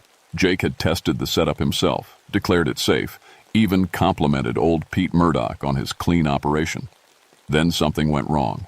The still erupted like a bomb, but the blast pattern was all wrong. Fire burned in directions that defied physics, and Jake died screaming about things that couldn't have been there. The official report called it a methanol flash. Back. I signed off on it because I had to, but I knew better. Jake Morrison didn't make mistakes with chemistry. Now the Treasury boys in Nashville were breathing down my neck about Devil's Hollow. Word was that someone up there was supplying moonshine to 3 states, stuff so good it commanded premium prices in Chicago and Atlanta. They wanted me to find the source and shut it down. "Probably just the old families working together," my supervisor said. "Murdochs, Kellys, and Prestons have been making shine up there since before your grandfather's time. Crack down hard, make some arrests, and they'll scatter like always." But I'd grown up hearing stories about Devil's Hollow. Families up there had been feuding over territory for generations, shooting at each other over creek access and still locations. The idea that they'd work together on anything seemed impossible, unless something was making them cooperate. The trail into Devil's Hollow started 4 miles from the nearest logging road, winding up through oak and hickory stands thick enough to hide an army. I'd been up there twice before, both times with backup, always in daylight. The place felt wrong somehow. Too quiet, like the birds knew to stay away. Local folks in the valley wouldn't talk about it. Ask about Devil's Hollow, and mountain people who'd normally chat your ear off would suddenly remember urgent business elsewhere. Even the game wardens avoided the area unless they absolutely had to check on something. The one person who'd talk was Billy Preston, youngest of the Preston clan. Kid couldn't have been more than 19, with the hollow-eyed look of someone who'd seen too much too young. He'd approached me at the diner in town, sliding into the booth across from me like he was afraid of being seen. "You're going up to the hollow, ain't you?" he'd whispered. "Just doing my job, son." "My job, too," he'd said, laughing bitterly. "Been born to it. But I'm telling you, Ranger Stillwater, don't drink nothing up there. Don't matter how thirsty you get." "Why's that?" Billy had looked around the diner, making sure nobody was listening, "because some of it ain't made by people anymore." I'd tried to get more out of him, but he'd clammed up and left. Just another mountain boy spinning tall tales, I figured. I should have paid more attention. The morning I finally went up alone to investigate, the fog hung in the trees like spider webs. My radio crackled with static as soon as I hit the trail. Something about the ridge lines always interfered with signals. By the time I was 2 miles in, I might as well have been on the moon for all the contact I had with the outside world. That's when I started noticing things. The trees were wrong. Not dead or diseased, just arranged, like someone had been moving them around, planting them in patterns that hurt to look at directly. The trail split and rejoined itself in ways that made no sense, and I found myself checking my compass more and more often. Then I smelled it. The sweet, sharp scent of fermenting corn mash carried on a breeze that seemed to blow from 6 directions at once. I was getting close to something. I just didn't know what. The first still I found was a Kelly operation, tucked into a grove of rhododendron near a limestone spring. Nothing unusual about it. Standard copper pot, corn mash bubbling away in wooden barrels, a neat stack of mason jars waiting to be filled. Nobody around, but the fire under the pot was still warm. I was photographing the setup when I heard footsteps. Tom Kelly emerged from the trees carrying an armload of split wood. He was a man about my age, weathered face and steady hands, the kind who'd been making shine since he could walk. "Morning, Ranger," he said, polite as you please. "Come to shut me down?" "Just doing my job, Tom." He set down the wood and studied me. "You Samuel Stillwater? Old Pete Stillwater's grandson?" "I am." Pete was a good man, made clean shine, treated folk, was fair. Tom pulled out a mason jar, clear liquid sloshing inside. "This here's from my family recipe. 3 generations old, same as we've been making it. You want a taste?" I should have said no. Federal agents don't sample evidence. But something about the way he offered it, the respect in his voice when he mentioned my grandfather, made me nod. The moonshine went down smooth as silk, clean, honest corn liquor with just enough bite to remind you what it was. Nothing supernatural about it, just good mountain craftsmanship. "That's fine work," I admitted. "Appreciate it, but I gotta ask you something, Ranger." Tom's expression turned serious. "You planning to go deeper into the hollow?" "I might." "Don't." He said it flat, no argument in his voice. "Whatever them Treasury boys in Nashville are paying you, it ain't enough." "Why's that?" Tom looked up toward the ridgeline, where the trees seemed to grow in impossible spirals. "Because there's worse things than federal prison waiting up there." Before I could ask what he meant, he'd packed up his operation with practiced speed and disappeared into the woods. I was left standing there with the taste of good moonshine on my tongue and a growing sense that I was missing something important. The second still was different. I found it in a clearing where no grass grew, surrounded by stakes driven into the ground in a perfect circle. The setup was elaborate. 3 copper pots connected by a maze of pipes, feeding into collection barrels arranged in patterns that reminded me of something I'd seen in a book about witchcraft. This was a Murdoch operation. Had to be, based on the location. But it was like no still I'd ever seen. The mash was working without any heat source. No fire, no gas burners, nothing. The corn mixture bubbled and steamed as if it was boiling, but the copper pots were cold to the touch. I took samples, photoged, rafed everything, tried to make sense of what I was seeing. The liquid coming out of the condenser coils was clear as water, but thick as honey, and it moved wrong somehow, flowing uphill in places, gathering in puddles that reflected things that weren't there. That's when I noticed the smell, not the sweet scent of fermenting grain, but something else, something that reminded me of sulfur and burnt copper and things that had been dead too long. I was sealing the last sample jar when I heard breathing behind me. Pete Murdoch stood at the edge of the clearing, older than I remembered, his face carved deep with lines that hadn't been there when Jake and I had raided his regular still 6 months ago. He was carrying a shotgun, but it was pointed at the ground. "You shouldn't be here, boy," he said. "Just collecting evidence, Pete." "Evidence of what? You think this is my doing?"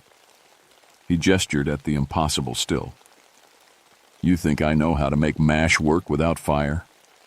Then whose is it?" Pete's laugh was bitter. "Same person it's always belonged to. Same person who's been making shine in this hollow since before your grandfather was born. Problem is, that person's been dead for 80 years. I thought he was trying to scare me off with ghost stories. Mountain people are superstitious, and they'll say anything to protect their livelihood. But something in his voice made me listen. "Ezekiel Murdoch," Pete continued, "my great-great-grandfather, made a deal back in 1897 when the revenuers were closing in and the family was starving. Sold his soul for the perfect recipe and protection from the law. Pete, contract's still binding, boy. Demons still here, still making shine, and every year it wants payment." He left me standing there with a jar of impossible moonshine in my hand and questions I didn't want to ask. By the time I reached the third still, the Preston operation, the sun was getting low and the shadows were stretching long across the hollow. This setup was traditional, nothing supernatural about it, but the location made my skin crawl. The still sat in the center of what looked like an old cemetery. Broken headstones jutted from the ground like rotten teeth, and the mash barrels were positioned directly over what might have been graves. Sarah Preston was waiting for me, An old woman, bent with age but sharp-eyed, stirring a batch of mash with a wooden paddle worn smooth by decades of use. "You're Pete Stillwater's boy," she said without looking up. "Grandson?" "Same thing. You got his look about you. He was smart enough to leave when the leaving was good." "What should he have left?" Sarah finally looked at me, and I saw fear in her eyes. Real fear, the kind that comes from knowing something terrible and being powerless to stop it. "The bargain," she said. "The thing that keeps us all in line, keeps us all working together when we should be shooting each other over territory." She gestured at the hollow around us. "You think 3 families that have been feuding for 100 years just decided to cooperate for no reason?" "What kind of bargain?" Instead of answering, she dipped a cup into one of her barrels and held it out to me. The liquid inside was clear but seemed to move with its own life, swirling in patterns that made my eyes water. "Taste it," she said. "Then you'll understand." Every instinct told me not to, but I'd already tasted Tom Kelly's shine without consequence, and I needed to understand what was happening in this hollow. I took the cup and drank. The world exploded. Suddenly, I was standing in a place that wasn't the hollow, wasn't anywhere on Earth. The sky was the color of old blood, and the air tasted like copper and sulfur. Mountains of distilled spirits stretched to the horizon, tended by figures that might have been human once, but were something else now. And in the center of it all was a still. Not copper, but something that looked like bone and charcoal, tended by a thing that wore too. He's shape of a man, but moved like smoke and shadow. It turned to look at me, and I saw Ezekiel Murdoch, or what was left of him. "Welcome, Samuel Stillwater," it said, and its voice was the sound of liquor boiling in hell's own pot. "I've been waiting for you." Then I was back in the hollow, on my knees in the dirt, with Sarah Preston's worried face looking down at me. "Now you know," she said softly. "Now you understand what we're all bound to." I spent that night in my truck at the mouth of the hollow, afraid to drive the winding mountain roads with whatever Sarah Preston had given me still burning in my system. Every time I closed my eyes, I saw that hellish distillery and the thing that had once been Ezekiel Murdoch. By morning, I'd convinced myself it was just a hallucination. Bad moonshine could do that, make you see things that weren't there, especially if it was contaminated with methanol or other chemicals. Mountain moonshiners weren't chemists, and accidents happened. But when I checked my evidence kit, the samples I'd collected were different. The liquid from Tom Kelly's still was normal, clear grain alcohol that smelled like corn and tasted clean. But the stuff from the supernatural still had changed overnight. It was darker now, almost amber, and it moved in the jar like it was alive. When I held it up to the light, shapes formed and dissolved in the liquid. Faces, maybe, or things that might have been faces once. The sample from Sarah Preston's cemetery still was worse. The jar was warm to the touch, and the contents glowed with a faint light that had nothing to do with chemistry. I needed help. Real help. From someone who understood what I was dealing with. The problem was, everyone who might know the truth was part of whatever was happening in the hollow. Except for Billy Preston. I found him at the auto parts store in town, working behind the counter and looking like he hadn't slept in weeks. When he saw me, his face went white. "You went up there," he said. It wasn't a question. "I need to know what's really going on, Billy." He looked at Rhodes. "On the store," making sure we were alone, then locked the door and flipped the sign to closed. "My great-great-grandmother made me promise never to tell," he said. "But I can't watch another federal agent die for nothing." We sat in his back office, surrounded by carburetor parts and fan belts, while Billy told me the truth about Devil's Hollow.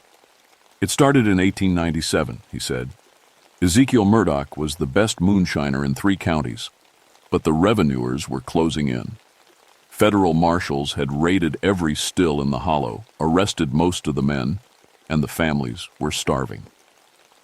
Story goes that Ezekiel was desperate, had a wife and 5 children, and winter was coming on.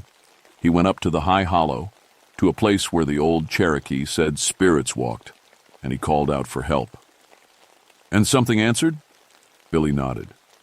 Demon, devil, whatever you want to call it, offered Ezekiel a deal: protection from the law, the perfect moonshine recipe, and enough money to keep the families fed. All it wanted in return was 1 soul a year. 1 soul from who? Anyone from the 3 families. Murdochs, Kellys, Prestons. We take turns. Billy's hands shook as he lit a cigarette. My cousin Mary was chosen last year. Sweet girl, just turned 16. They found her body at the Devil's Still, and the official cause of death was alcohol poisoning. I thought about my partner Jake, about the impossible explosion that had killed him. The federal agents who've disappeared count toward the bargain. Demon don't care where the souls come from, long as it gets one every year. Billy looked at me with hollow eyes. This year's my turn, Ranger Stillwater. They're coming for me in 3 days, at the new moon. We can get you out of here. Witness protection, new identity. Won't work. Contract follows the bloodline wherever we go. Only way to break it is to destroy the original AGR. Meant, but that's kept at the Devil's Still. And nobody who's gone up there alone has ever come back. I spent the rest of the day researching everything I could find about Devil's Hollow. The local library had newspaper clippings going back to the 1890s, and the pattern was clear once I knew what to look for. 1898. Revenue agent Marcus Webb disappears during raid on moonshine operation. Body never found. 1902. Federal Marshal Thomas Clay killed in still explosion. Witnesses describe unnatural fire. 1908. 3 revenue agents vanished during sweep of Devil's Hollow. Equipment found arranged in circle around abandoned still. The list went on, year after year. Always 1 death annually, always someone connected to law enforcement or from one of the 3 families, and always near the new moon. But there were gaps, years when nobody died, when the pattern was broken. I cross-referenced those dates with everything I could find, and finally discovered the connection. 1923, no deaths reported. Same year, my grandfather, Pete Stillwater, left the hollow and moved to the valley. 1934, no deaths reported. Year of the Great Revival, when traveling preacher Josiah Miller held services throughout the mountains. 1957, no deaths reported. Year the old Cherokee medicine man John Running Bear died, but not before blessing all the springs in the hollow. Someone had fought the demon before. Someone had found a way to break the bargain, at least temporarily. I needed to find out how. That evening, I drove up to the old Cherokee reservation, looking for anyone who might remember John Running Bear. Most of the elders had died or moved away, but I found one old woman who remembered. Running Bear fought many dark spirits, she told me, but the whiskey demon was the worst.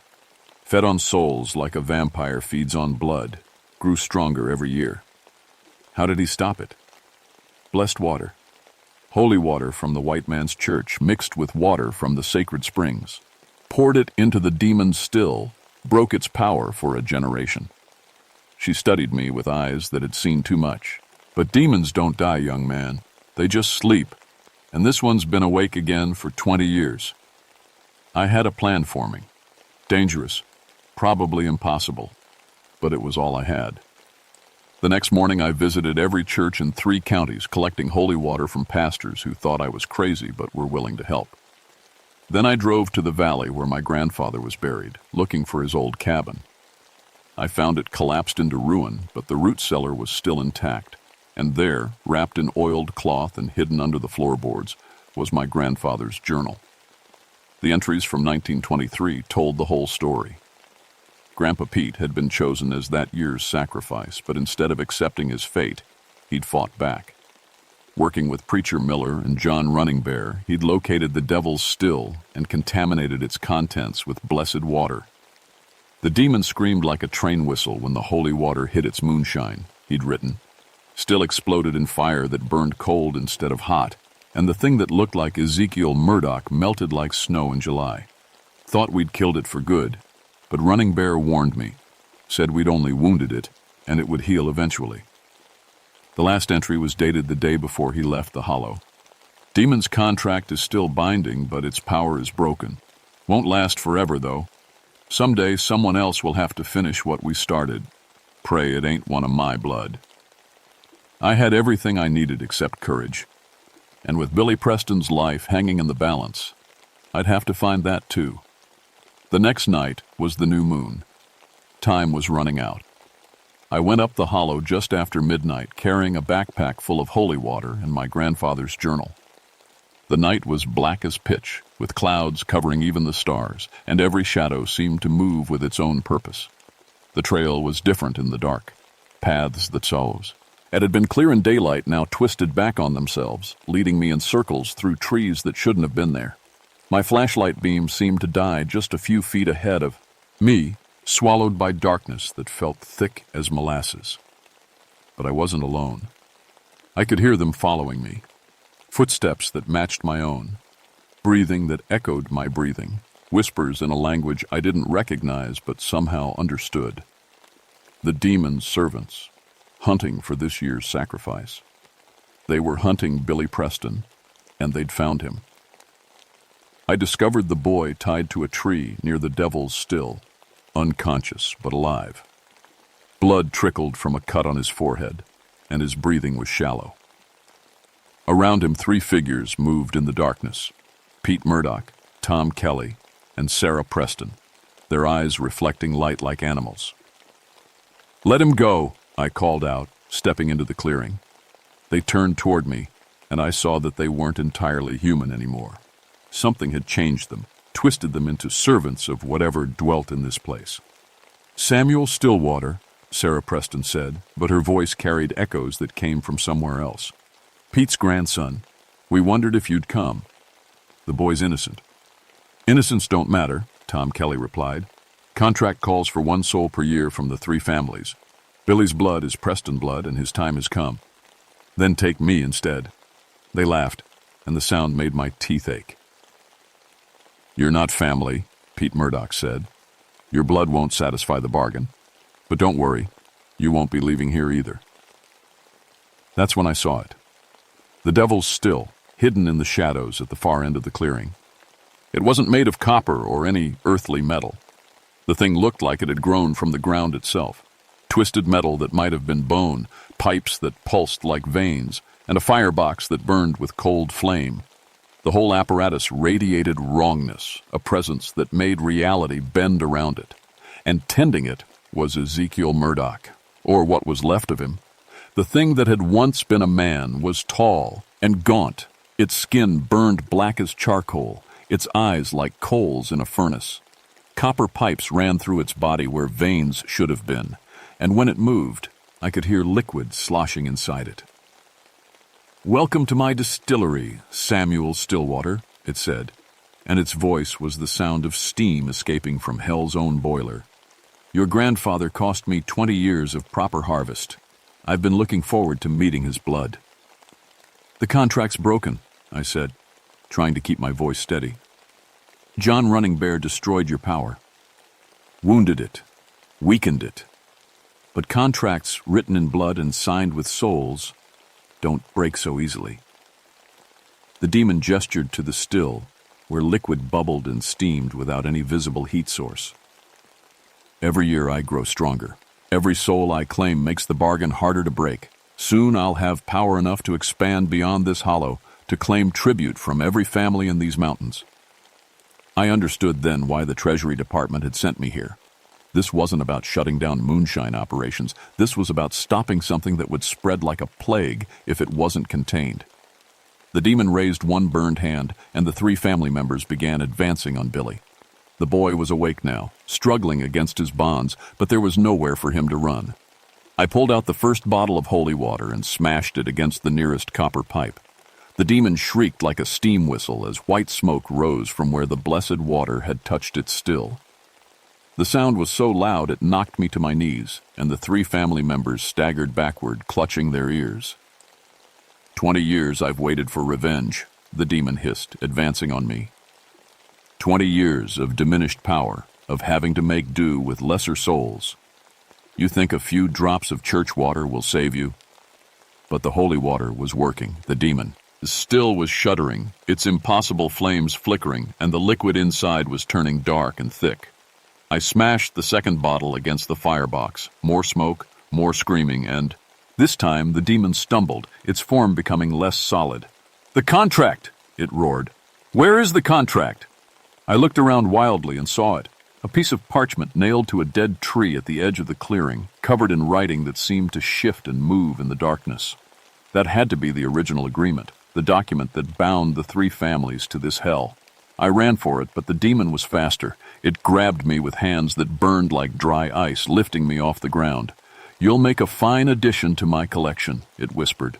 "Your grandfather's soul has been calling to me for decades. Soon you can join him." That's when Billy Preston broke free of his ropes. The kid had been working on them while we'd been talking, and now he sprinted across the clearing toward the contract. "Billy, no!" Sarah Preston screamed, but it was too late. The boy reached the document and began tearing it apart with his bare hands. The effect was immediate. The demon dropped me, howling in rage and pain, as the parchment crumbled to ash. The impossible still began to collapse, its twisted metal dissolving like sugar in rain. But the demon wasn't finished. "If I can't have souls by contract," it snarled, "I'll take them by force." It lunged at Billy, but I was ready. I emptied the last bottle of holy water directly onto the creature's burning form. The demon exploded in cold fire that lit up the entire hollow. When the light faded, nothing remained but a pile of ash and the scattered remains of the supernatural still. The three family members collapsed, suddenly human again, blinking in confusion as whatever had been controlling them released its hold. "It's over," Billy gasped, still holding the ashes of the contract. Finally over. But even as I helped him to his feet, I could feel something watching us from the deeper shadows of the hollow. The demon was gone, but this place had been touched by hell for too long. Some stains never wash clean. We brought the three family members down from the hollow that night, all of them confused and traumatized by their years as the demon's servants. The local doctor treated them for exposure and dehydration, and by morning they were asking the same question. "How long have we been up there?" For Sarah Preston, it had been 15 years. For Tom Kelly, 12. Pete Murdoch couldn't remember anything past 1965. The demon had taken more than their freedom. It had stolen years of their lives, turning them into guardians for its supernatural moonshine operation, while their families below believed they were hiding from the law. My official report was simple. Major moonshine operation shut down, equipment destroyed, suspects fled the area. Nobody asked too many questions. Federal agents have bigger problems than mountain moonshiners, and the Treasury Department was satisfied as long as the illegal liquor stopped flowing. But I knew the truth was more complicated. Billy Preston left Tennessee a week later, heading west to start over somewhere the mountain shadows couldn't reach him. Before he left, he stopped by my office with a warning. "Thing is, Ranger Stillwater," he said, "demons don't really die. They just go somewhere else for a while. You think it's still out there? I think something that spent 80 years in one place leaves marks that don't fade easy. And I think there's other hollows in these mountains, other places where desperate people might make desperate bargains." He was right, of course. Over the next year, I investigated 3 more supernatural moonshine operations in remote areas of the Cherokee National Forest. Each one was smaller than Devil's Hollow, easier to shut down, but they all followed the same pattern. Desperate families, impossible stills, and contracts sigh. Connect in blood. Word had gotten out somehow. The demon's influence had spread before we destroyed it, planting seeds in other communities where poverty and isolation made people vulnerable to supernatural solutions. I developed a reputation as the ranger who handled unusual cases. Other agents started calling me when they found stills that operated without heat sources, or moonshine that glowed in the dark, or family operations where nobody could remember how long they'd been making liquor. I kept my grandfather's journal, and I added to it locations of destroyed supernatural stills, families freed from demonic contracts, and methods that worked against creatures that fed on human desperation. Holy water was effective, but temporary. The real solution was economic, helping families find legitimate work, connecting them with social services, breaking the cycle of poverty that made them vulnerable to supernatural predators in the first place. By 1983, I'd been promoted to supervisor and transferred to a desk job in Knoxville. Officially, my moonshine hunting days were over, but I still get calls from rangers in the field, young agents who've found something they can't explain in the deep hollows where civilization fears to tread. Last month, it was a still that operated itself in the Daniel Boone National Forest. Month before that, a family in the Smoky Mountains who couldn't remember how they'd learned to make moonshine that caused hallucinations. The war isn't over. Maybe it never will be. But every family we save, every supernatural contract we destroy, makes the mountains a little safer for the people who call them home. I keep a bottle of holy water in my desk drawer now, next to my grandfather's journal and a flask of clean mountain moonshine made by Tom Kelly, who learned to make honest liquor after we freed him from the demon's influence. Sometimes, late at night when the wind blows just right through the mountains, I can still smell sulfur and burnt copper. On those nights, I check my equipment, review my notes, and wait for the next call. Because somewhere in these ancient hills, in hollows where the sun never quite reaches and the old stories still have power, something is always waiting for the next desperate soul willing to make a deal with the devil. And when it does, I'll be ready. The mountains remember everything, and so do I.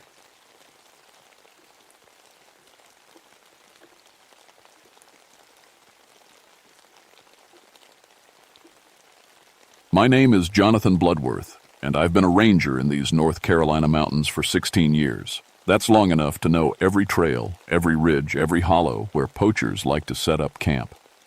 Long enough to know when something ain't right. It was October 1974, and the harvest moon was coming. The leaves were turning faster than usual that year, painting Grandfather Mountain in colors so bright they almost hurt your eyes. But something was off about the whole season. The deer weren't where they should be. The bears had moved their dens. Even the birds seemed confused, flying south weeks early like they were running from something. I lived alone in a cabin about 5 miles up the Blue Ridge Parkway, far enough from town that I could go days without seeing another soul. That's how I liked it. Been that way since I got back from Korea, and especially since I lost my family. A rabid bear took my wife Sarah and my boy Tommy while I was overseas. Found them when I came home on leave. Sometimes I wonder if things would have been different if I'd taught them more about the woods, about respecting what's wild instead of fearing it. The forest was my peace now. Every morning I'd walk the same trails, checking for illegal hunting signs, making sure the wildlife was protected. I knew every sound these mountains made, the way oak leaves rustle different from maple, how a deer moves through brush compared to a man trying to be quiet. That October morning started like any other. Coffee at sunrise, then out with my rifle and ranger gear to patrol the hunting grounds. The Cherokee used to call this area sacred hunting land, said their ancestor Kanati blessed these mountains. Old stories, but the Cherokee folks I knew still spoke of them with respect. I was checking trail markers near Devil's Courthouse when I first noticed something wrong. My boots crunched, shed through leaves that should have been green for another month. The air was too warm, like summer was fighting back against fall. And there was a smell. Not bad exactly, but wild and sharp, like metal mixed with pine sap. Then I saw the marks. They were carved into the bark of an old oak tree, symbols I didn't recognize. Not the usual initials or dirty pictures hunters like to leave. These were different, circles and lines that seemed to mean something important. The cuts were fresh, sap still sticky and bright. I touched one of the marks and felt a chill run up my arm, even in that strange, warm air. The forest went quiet around me. No birds, no squirrels, no wind in the leaves, just silence so complete it made my ears ring. That's when I heard the scream. It came from deeper in the woods, high and desperate like a man in terrible pain. I'd heard plenty of screams in Korea, knew the difference between fear and dying. This was both. I grabbed my rifle and ran toward the sound, my boots sliding on leaves that seemed too bright, too perfect. The scream came again, weaker this time, then stopped altogether. The silence that followed felt hungry. When I reached the source, I found Jerry Walsh's hunting camp. Jerry was a local guide who sometimes bent the rules but never broke them bad enough for me to worry about. His tent was still standing, coffee pot still warm on the fire. But Jerry was gone.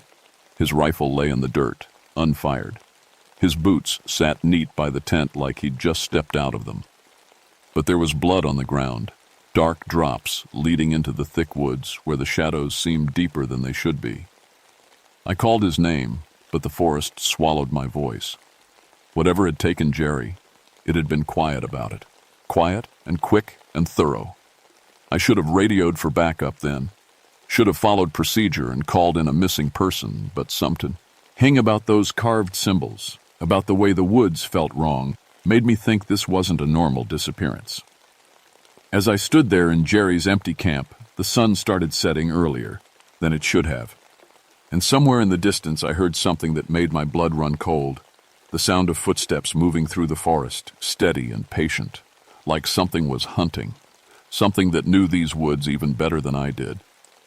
I spent that night in my cabin checking and rechecking the locks, though I couldn't say why. Been living in these mountains my whole adult life, never felt the need to lock doors before, but something was watching me. I could feel eyes on the windows even with the curtains drawn. Come morning I found tracks around my house. They were human-shaped, but wrong somehow. Too deep for a normal man's weight, too perfectly spaced like the walker was floating between steps. And the stride was longer than any person I'd ever tracked, nearly 6 feet between prints. I followed them into the woods until they just stopped. Middle of a clearing, no rocks or trees or streams to explain it. The tracks ended like whatever made them had just lifted off into the air. That's when I found the second camp. This one belonged to 3 hunters from Virginia, weekend warriors with more money than sense. Their fancy gear was scattered everywhere. Expensive rifles, camouflage that probably cost more than my truck, GPS devices that wouldn't work worth a damn in these deep hollows anyway. But the hunters themselves were gone, and this time there was a lot more blood. It wasn't random violence, though. Somebody had arranged the scene like a message. The men's sleeping bags were laid out in a perfect triangle, their boots lined up neat at the foot of each one. Their rifles were stacked in the center like they were making some kind of offering. And hanging from the trees around the camp were animal bones, deer skulls, bear claws, bird wings, all arranged in patterns that reminded me of those symbols I'd seen carved in the oak. Like someone was writing a letter in a language I couldn't read. I was studying the bone arrangements when I heard him. A man's voice, weak and scared, calling for help from deeper in the woods. I grabbed my rifle and followed the sound, my heart pounding against my ribs. The voice led me through thick underbrush, over fallen logs, down into a hollow where the air was cold despite the unseasonably warm weather. I found him tied to a tree. It was Buck Morrison, one of the Virginia hunters. He was alive, but barely, his face white as paper and his hands shaking like leaves. There were cuts on his arms and chest, not deep enough to kill, but precise, like someone had been very careful about causing just the right amount of pain. "Cut me loose," he whispered when he saw me. "Please, God, cut me loose before it comes back." I got out my knife and started sawing through the ropes. "What happened to your friends? Where are the other 2? Buck's eyes went wide with terror. "It took them first. Made me watch. Oh, Jesus, Ranger. It made me watch what it did to them." "What took them? Who did this?" "Not who," Buck said, and his voice dropped to almost nothing. "What?" "Something that hunts like a man but ain't human. Something that knows every secret of these woods." The ropes finally parted and Buck collapsed into my arms. He was lighter than he should have been, like fear had burned the meat right off his bones.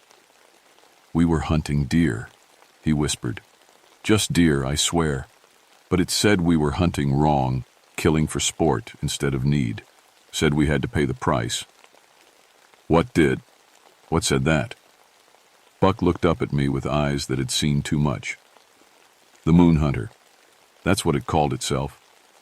Said it was here to judge us, to see if we deserve to live." A branch cracked somewhere in the darkness beyond the trees. Buck grabbed my arm so tight I thought he might break it. "It's coming back," he said. "It always comes back when the moon gets full." I looked up through the canopy and saw that silver light beginning to show between the leaves. The harvest moon was rising, and suddenly the air felt electric, like the moment before lightning strikes. "Can you walk?" I asked Buck. He nodded and tried to stand, but his legs gave out. I caught him and threw his arm over my shoulder, half carrying him back toward the main trail. Behind us, I could hear something moving through the forest, not crashing through like a bear or a man, but gliding between the trees like it belonged there, like it had always belonged there. We made it maybe 100 yards before I saw the eyes. They glowed silver in the moonlight, watching us from behind a massive pine tree. Too high off the ground to be human, too steady to be an animal.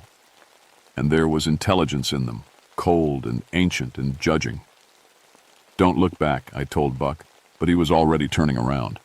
When he saw those eyes, he made a sound I'd never heard before, half scream, half prayer. His weight went dead in my arms as he fainted, and I had to drag him the rest of the way to my truck. As I loaded Buck into the passenger seat, I felt something watching me. I turned around and saw a figure standing at the edge of the clearing, just barely visible in the moonlight. It was tall, maybe 8 feet, with long silver hair that moved in a wind I couldn't feel. Its skin looked like moonlight on water, pale and shifting. And those eyes, those silver eyes, seemed to see right through me, reading everything I'd ever done, every choice I'd ever made. The figure raised one hand, and I saw it was holding something. A bow made of what looked like starlight and shadow. On the string was an arrow that glowed like captured moonbeams. Then it spoke, and its voice was like wind through autumn leaves. "Jonathan Bloodworth," it said, and hearing my name in that voice made my soul feel cold. "We need to talk." I jumped in the truck and gunned the engine, spraying gravel as I tore out of there. In the rearview mirror, I saw the figure standing perfectly still, watching us go.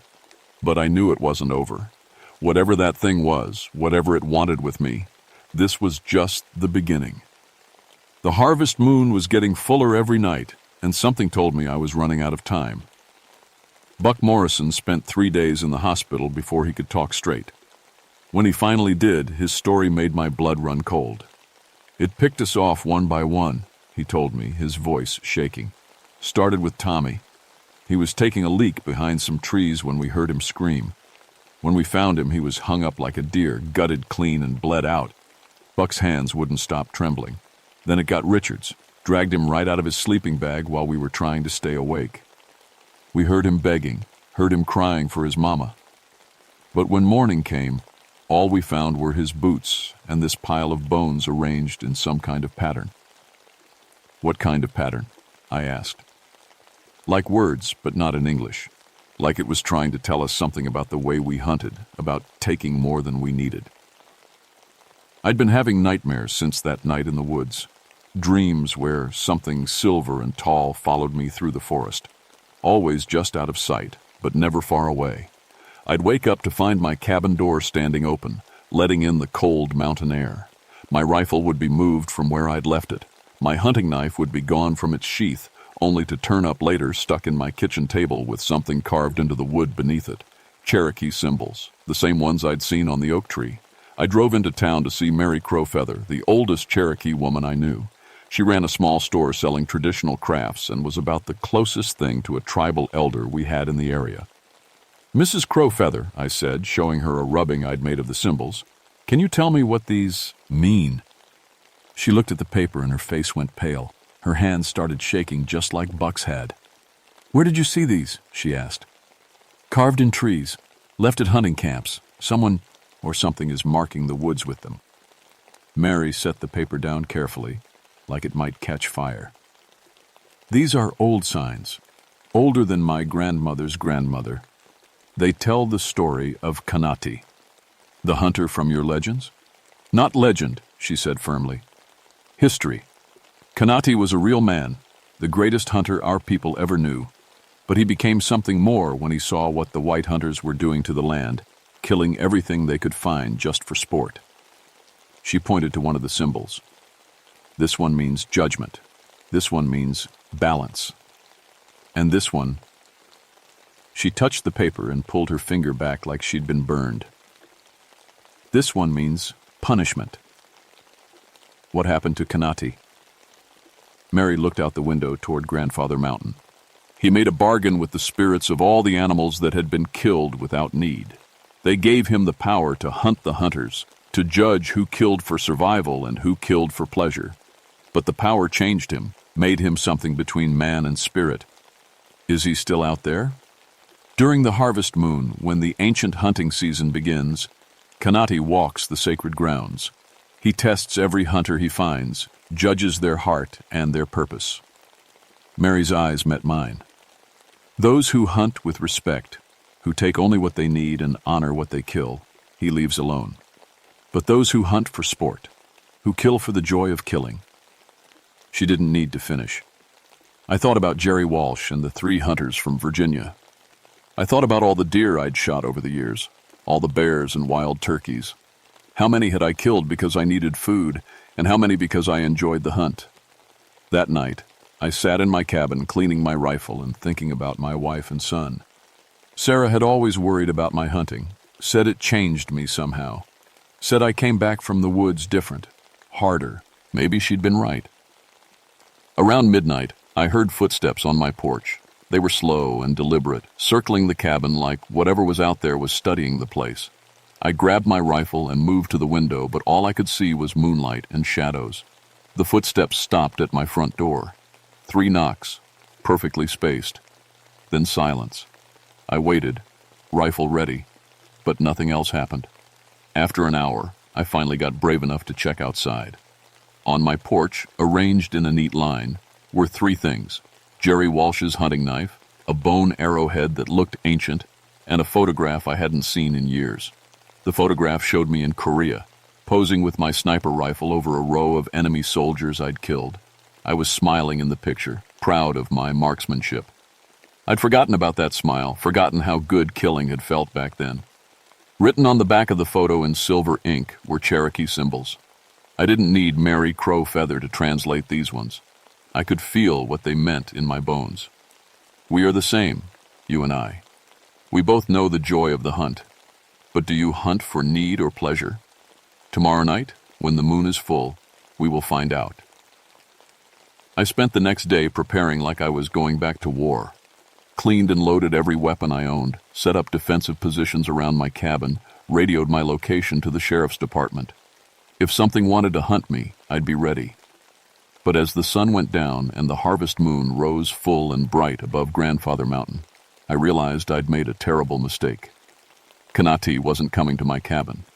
He was leading me into the woods. Every instinct I had, every bit of training from Korea and 16 years of ranger work was telling me to go deeper into the forest. Something was drawing me out there, something stronger than fear or common sense. I grabbed my rifle and stepped into the night, following a path I'd never seen before but somehow knew by heart. The moonlight was so bright it cast sharp shadows, and the air hummed with an energy that made my skin crawl. Behind me, my cabin door swung shut with a sound like a coffin closing. Ahead of me, something silver moved between the trees, leading me toward a confrontation that had been 16 years in the making. The path led me to a clearing I'd never seen before, though I'd walked these mountains for 16 years. It was perfectly round, ringed by ancient oak trees that seemed to glow silver in the moonlight. In the center was a circle of standing stones, worn smooth by centuries of wind and rain. Cherokee sacred ground. And standing in the middle of that stone circle was Kanati. He was even taller than I'd thought, maybe 8.5 feet, with silver hair that moved like water and skin that seemed to be made of moonlight itself. His eyes were the color of winter stars, cold and bright and ancient. In his hands was a bow that looked like it had been carved from the night sky. "Jonathan Bloodworth," he said, and his voice was the wind through autumn leaves. "You have hunted in my woods for many years." I kept my rifle ready but didn't aim it.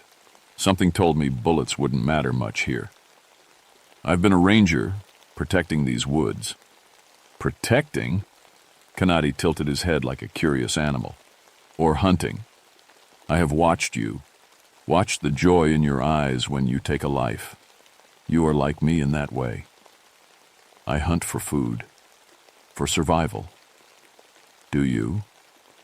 He gestured to the trees around us, and suddenly, they were filled with ghostly images. Every animal I'd ever killed, every hunt I'd ever been on.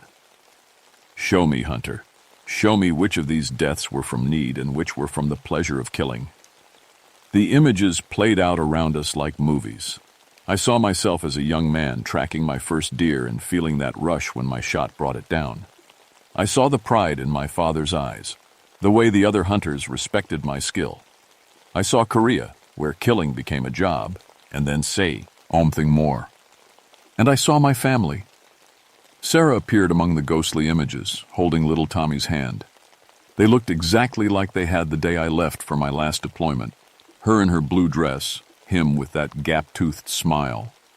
You taught them to fear the woods, Kanati said. Told them bears and wolves were dangerous, that nature was something to fight against instead of live with. I was trying to protect them. By making them afraid. By teaching them that death comes from the wild places. The moon hunter's voice was sad now, almost gentle.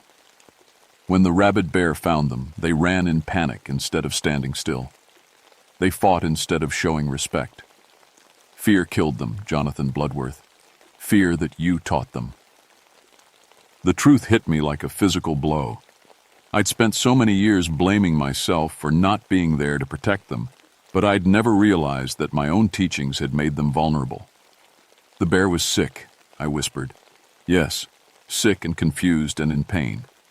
It would have left them alone if they had shown it respect, acknowledged its power without challenge. But you had taught them that wild things were enemies to be defeated. Around us, the ghostly images shifted to show what really happened that day. Sarah and Tommy encountering the bear on their walk, Tommy throwing rocks like I'd taught him to scare off dangerous animals, Sarah screaming and running like I'd told her to do if she ever met a predator. All the wrong responses, all my teachings. You hunt now to punish nature for their deaths, Kanati said. Each kill is revenge against the wildness that took them. But nature was not their enemy, Hunter. You were. I fell to my knees in that circle of stones, my rifle forgotten. The weight of 16 years of guilt and anger and misplaced blame crushed down on me like a mountain. What do you want from me? I asked. I want you to hunt. But one more time, Kanati said. There is a spirit bear in these woods, the same one that killed your family. It has been twisted by pain and madness, corrupted by the violence it committed. It preys on the innocent now, and it must be stopped. He handed me something, a bow made of silver wood with arrows that gleamed like moonbeams. But you must hunt it the old way, with respect and ceremony. You must acknowledge its power, honor its spirit, and take its life only to restore balance. Can you do this, Hunter? Can you kill without hatred? I looked at the bow, then at the ghostly images of my family still flickering among the trees. If I succeed, then you will understand what you should have learned long ago. That death is part of life, that hunting can be sacred, and that taking a life without hatred or pleasure is the greatest skill any hunter can possess. And if I fail? Kanati's silver eyes seemed to look right through me. Then you will join the bear in its madness, and I will have to hunt you both. I took the bow. It felt warm in my hands, alive somehow. Where do I find this bear? It finds you, Kanati said, and stepped backward into the shadows between the trees.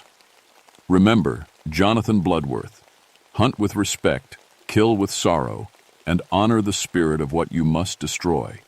This is the test that will determine whether you live or die. The clearing began to fade around me, the stone circle sinking into the earth like it had never existed. Soon I was standing alone in the regular forest, holding a bow that seemed to be made of captured starlight. From somewhere in the darkness came a sound I recognized, the huffing grunt of a large bear, but wrong somehow, twisted with madness and pain. The final hunt had begun. The bear found me just before dawn, I heard it coming through the underbrush, crashing and snuffling, making more noise than any healthy bear should. When it stepped into the small clearing where I waited, I saw why. It was massive, easily 800 pounds, with fur that had once been brown but was now stained black with old blood. Its eyes were yellow and wild, foam dripping from its jaws. But worst of all were the wounds, deep gashes across its face and shoulders that should have healed years ago but remained fresh and bleeding. The spiritual corruption Kanati had spoken of. This bear was trapped in the moment it had killed my family, forced to relive that violence over and over until it drove the animal insane. It saw me and reared up on its hind legs, roaring with a sound that held all the pain and confusion of a creature that couldn't understand what it had become. I raised the silver bow, feeling its power flow through my arms. The arrow knocked itself, glowing with soft moonlight. But as I drew back the string, I felt something I'd never experienced before. Sorrow for what I was about to kill. "I'm sorry," I whispered to the bear. "I'm sorry for what happened to you. I'm sorry we both got lost in that moment." The bear charged, moving faster than anything that big had a right to. But I didn't feel the familiar rush of adrenaline, the joy of the hunt that had driven me for so many years. Instead, I felt sadness and respect and the weight of necessary action. The arrow flew straight and true, piercing the bear's heart. But instead of blood, silver light poured from the wound. The animal stumbled, looked at me with eyes that suddenly seemed clear and grateful, then collapsed to the forest floor. As I watched, the bear's body began to change. The wounds healed, the madness left its eyes, and for a moment, I saw it as it had been before. A magnificent creature just trying to survive in a world that had gone wrong around it. Then it faded away like morning mist, finally free from the cycle of violence that had trapped us both. "Well done, Hunter." I turned to find Kanati standing behind me, but he looked different now.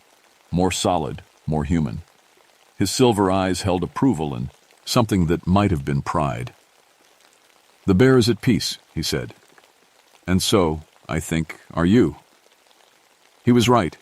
For the first time since I'd lost my family, I felt the terrible knot of anger and guilt in my chest begin to loosen. "What happens now?" "Now you choose," Kanati said. "You can return to your old life, continue being a ranger with the knowledge you've gained, or you can stay here, help me maintain the balance between those who would hunt and those who should be protected." I thought about my empty cabin, my solitary life, the endless cycle of patrolling and paperwork that had filled my days for 16 years. What would staying here mean? You would become like me, not fully human, not fully spirit, but something in between. You would walk these mountains during the hunting seasons, testing those who come here to kill, teaching them the difference between hunting and murder. It should have been a hard choice. But as I stood there in the dawn light, feeling more at peace than I had in years, I knew what my answer would be. "I accept." Kanati smiled, the first time I'd seen any warmth in his ancient features. "Then drink this," he said, offering me a cup made from what looked like polished bone. Inside was liquid that gleamed like liquid moonlight. I drank it all. It tasted like winter air and pine sap, and the moment before snow falls. The change came slowly. I felt my vision sharpen until I could see individual leaves on trees a mile away. My hearing became so acute I could distinguish between the heartbeats of different animals. And something else, a sense of the forest itself, of every creature that moved within it, every hunter that entered with good intentions or bad. "Welcome to the sacred hunt, Jonathan Bloodworth," Kanati said. "You are the Harvest Moon huntsman now." That was 41 years ago. I still walk these mountains during hunting season, still test those who come here to kill. Most hunters I leave alone. They're good people who respect the animals they take and understand that death is part of life. But sometime, as I find others, men who hunt for the thrill of killing, who take more than they need and waste what they don't want. Those hunters have learned to fear the sight of silver eyes watching them from the darkness. The forest is different now than it was in 1974. There are more people, more houses, more roads cutting through the wilderness. But the old sacred places remain, and the ancient contract between hunter and hunted still holds.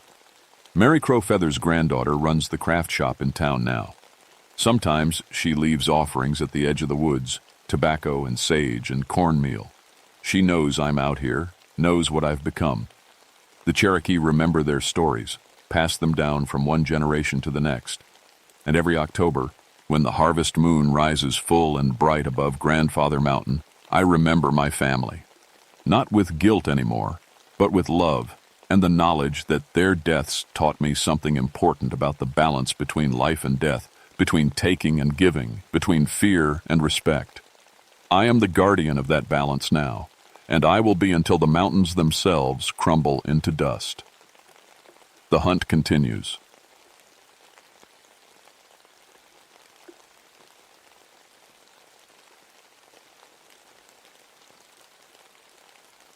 My name is Marcus Ironbridge, and I've been inspecting bridges for 15 years.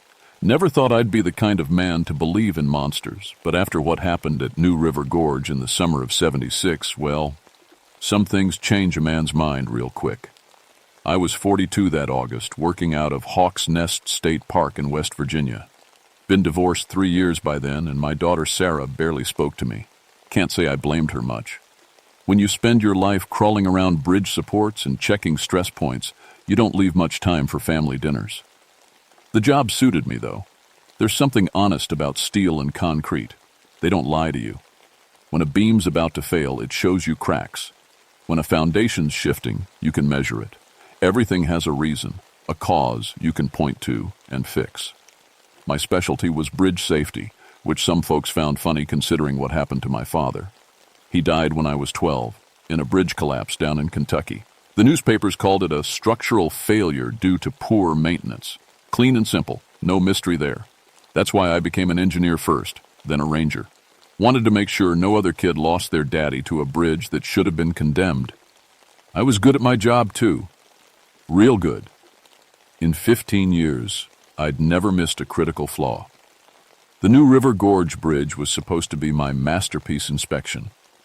They were building the longest single-arch steel bridge in the world, 3,030 feet long, stretching 876 feet above the river. When finished, it would carry folks right over one of the most beautiful valleys in West Virginia. Construction started in 1974, but by August '76, they were way behind schedule. Too many accidents, the foreman told me. Workers getting hurt in ways that didn't make much sense. Tools going missing. Equipment breaking down for no good reason.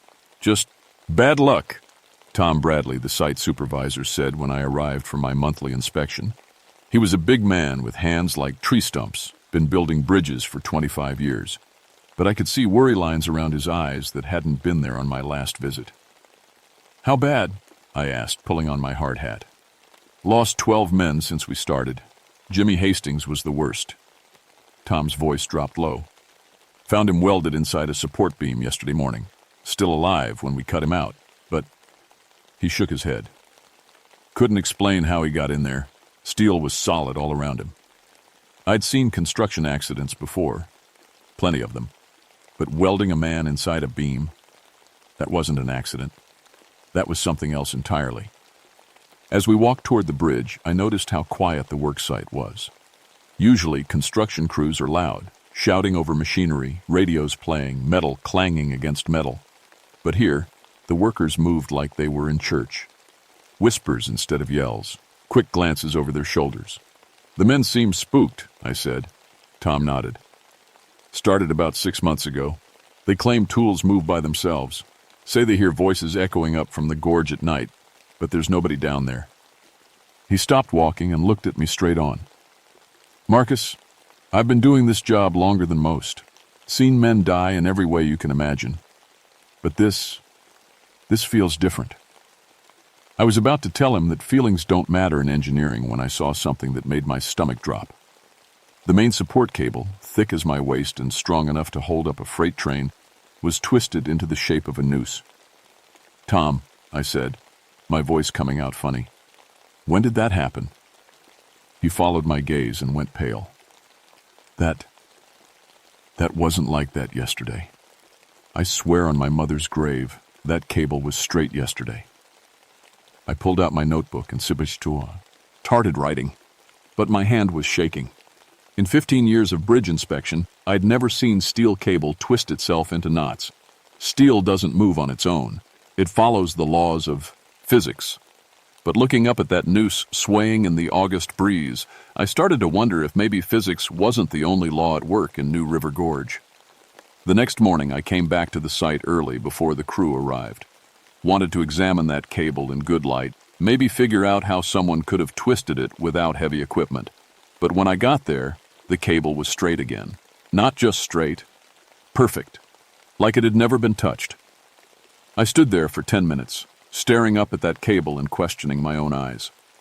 Tom had seen it too, though. We'd both seen the same impossible thing. "Mr. Ironbridge?" I turned to find an old Cherokee man standing behind me. He was thin and weathered, with long gray hair and the kind of eyes that seemed to see more than they should. I hadn't heard him approach, which was strange given all the gravel and loose metal scattered around the site. "I'm Thomas Sequoia," he said. "I came to warn you about this place." "Warn me about what?" "This crossing has been sacred to my people for 1,000 years. We called it Envi Duyuktve, the place where spirits collect their due." He looked up at the half-built bridge stretching across the gorge. "Your builders are disturbing something that should be left alone." I'd heard this kind of talk before on other construction sites. Local folks getting upset about development, using old stories to try and stop progress. Usually meant they wanted money to go away. "Mr. Sequoia, I appreciate your concern, but this bridge is going to help a lot of people. Cut travel time by hours. Bring jobs to the area." The old man's expression didn't change. "The bridge warden doesn't care about your jobs or your travel time. It only cares about the toll." "Bridge warden?" "Every crossing has a price. The spirits that guard these sacred places, they demand payment from those who would pass over. Yo, your father knew this." My blood went cold. "What did you say about my father?" "John Ironbridge died at Tug Fork Bridge in Kentucky, 1946. He was investigating the same kind of accidents you're seeing here. Same pattern of deaths, same warnings ignored." Thomas Sequoia stepped closer, and I could smell something like old smoke and pine needles on him. "He tried to bargain with the bridge warden, offered himself as permanent toll to protect others, but he was too late. I wanted to call him a liar, tell him to get off the construction site, but something in his voice made me listen instead. "How do you know about my father?" "Because the bridge warden remembers every soul it claims, and it's been waiting for you, Marcus, waiting for John Ironbridge's son to come back and finish what his father started." Before I could ask what he meant, the sound of diesel engines filled the air. The work crew was arriving for the day shift. When I turned back to Thomas Sequoia, he was gone. Just vanished, like smoke in the wind. I spent the morning going over every inch of the main support cables, looking for signs of tampering. Found stress fractures that shouldn't have been possible, hairline cracks that zigzagged through solid steel like lightning bolts. The metal around them was discolored, almost like it had been burned from the inside. "Hey, Mr. Ironbridge!"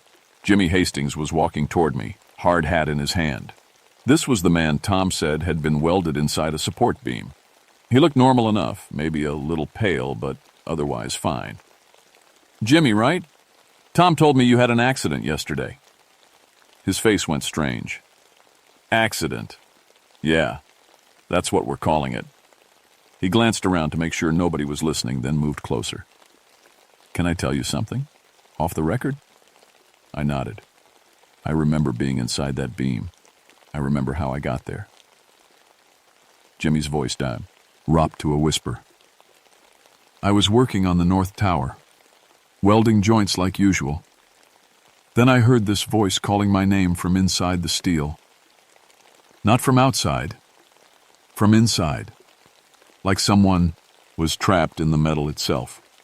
He paused, wiping sweat from his forehead, even though the morning was cool. "The voice sounded like my brother Danny. He died in Vietnam 2 years ago. But I swear it was him, calling for help. So I touched the steel where the voice was coming from, and the metal just opened up like water. Pulled me right inside. Jimmy, you were probably unconscious. Hit your head. Had a dream. No, sir. I was awake the whole time. Inside that beam, it wasn't dark. There were other people in there with me. Other workers who'd died on construction jobs. They were all talking at once, telling me about the bridge warden. Said it collects souls like toll money, keeps them trapped in whatever structure they died building. Jimmy put his hard hat back on, hands shaking slightly. They told me something else, Mr. Ironbridge. Said your father's in there too, in every bridge that thing has claimed, and they're all waiting for you to set them free. He walked away before I could respond, leaving me standing there with a head full of questions and no good answers. That afternoon, I found the first body. Her name was Lisa Chen, and she'd been the site's safety coordinator for 8 months. I found her hanging from the main support cable, the same one that had been twisted into a noose the day before. But Lisa wasn't just hanging there. She was somehow woven into the cable itself, like her body had been braided together with the steel strands. The coroner said she'd been dead for hours, but 3 different workers swore they'd seen her walking around the site just minutes before I found her. Tom Bradley went white as paper when he saw the body. This isn't natural, Marcus. This is something else. I wanted to disagree, but looking at Lisa's body tangled up in that cable like some kind of horrible art project, I couldn't find a rational explanation. You don't want to accidentally get braided into steel cable. Someone or something had put her there on purpose. We shut down the site for 2 days while the police investigated. They couldn't explain it either. The official report listed it as an industrial accident with unusual circumstances. But I could see the doubt in the detective's eyes. He knew this was wrong, same as the rest of us. When work resumed, I noticed the bridge had changed. Not in any way I could measure or document. The dimensions were the same. The steel was still steel. The concrete was still concrete. But something about the structure felt different. Hungry, maybe. Like it was waiting for something. The workers felt it too. Half the crew quit after Lisa's death, and the ones who stayed moved like they were walking through a graveyard. They worked in groups, nobody going anywhere alone. They started leaving offerings, sandwiches, cigarettes, small tools, at the base of the main towers. What's that about? I asked Tom. Old country superstition. Feed the spirits so they don't feed on you. He looked embarrassed. I know it sounds crazy, but after what happened to Lisa... That night, I stayed late to do some testing on the steel samples I'd collected. The construction trailer was quiet except for the hum of my portable lab equipment and the distant sound of the river far below. Around midnight, I heard footsteps on the trailer's metal steps. Tom, that you? I called out. No answer, but the footsteps continued. Slow, heavy steps that made the whole trailer shake. Then the door opened, and Lisa Chen walked in. She looked exactly like she had the day before she died, except her safety coordinator badge was now made of twisted steel cable, and her eyes reflected light like polished metal. Hello, Marcus, she said, and her voice sounded like wind blowing through bridge girders. The bridge warden wants to meet you. I couldn't move, couldn't speak. Just sat there staring at a dead woman who was somehow standing in my trailer talking to me like nothing had happened. Your father left. Something unfinished, Lisa continued. A bargain that was never completed. The bridge warden has been patient, but patience has limits. You're not Lisa, I managed to whisper. No, Lisa is part of the bridge now. Part of all of us who serve the warden. She stepped closer, and I could see that her feet weren't quite touching the floor. Every bridge needs a guardian, Marcus. Every crossing needs a toll collector. Your father understood this. My father died in an accident.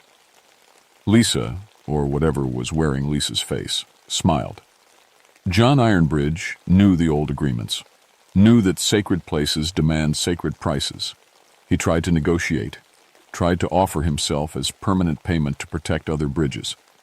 But he waited too long, and the warden grew impatient.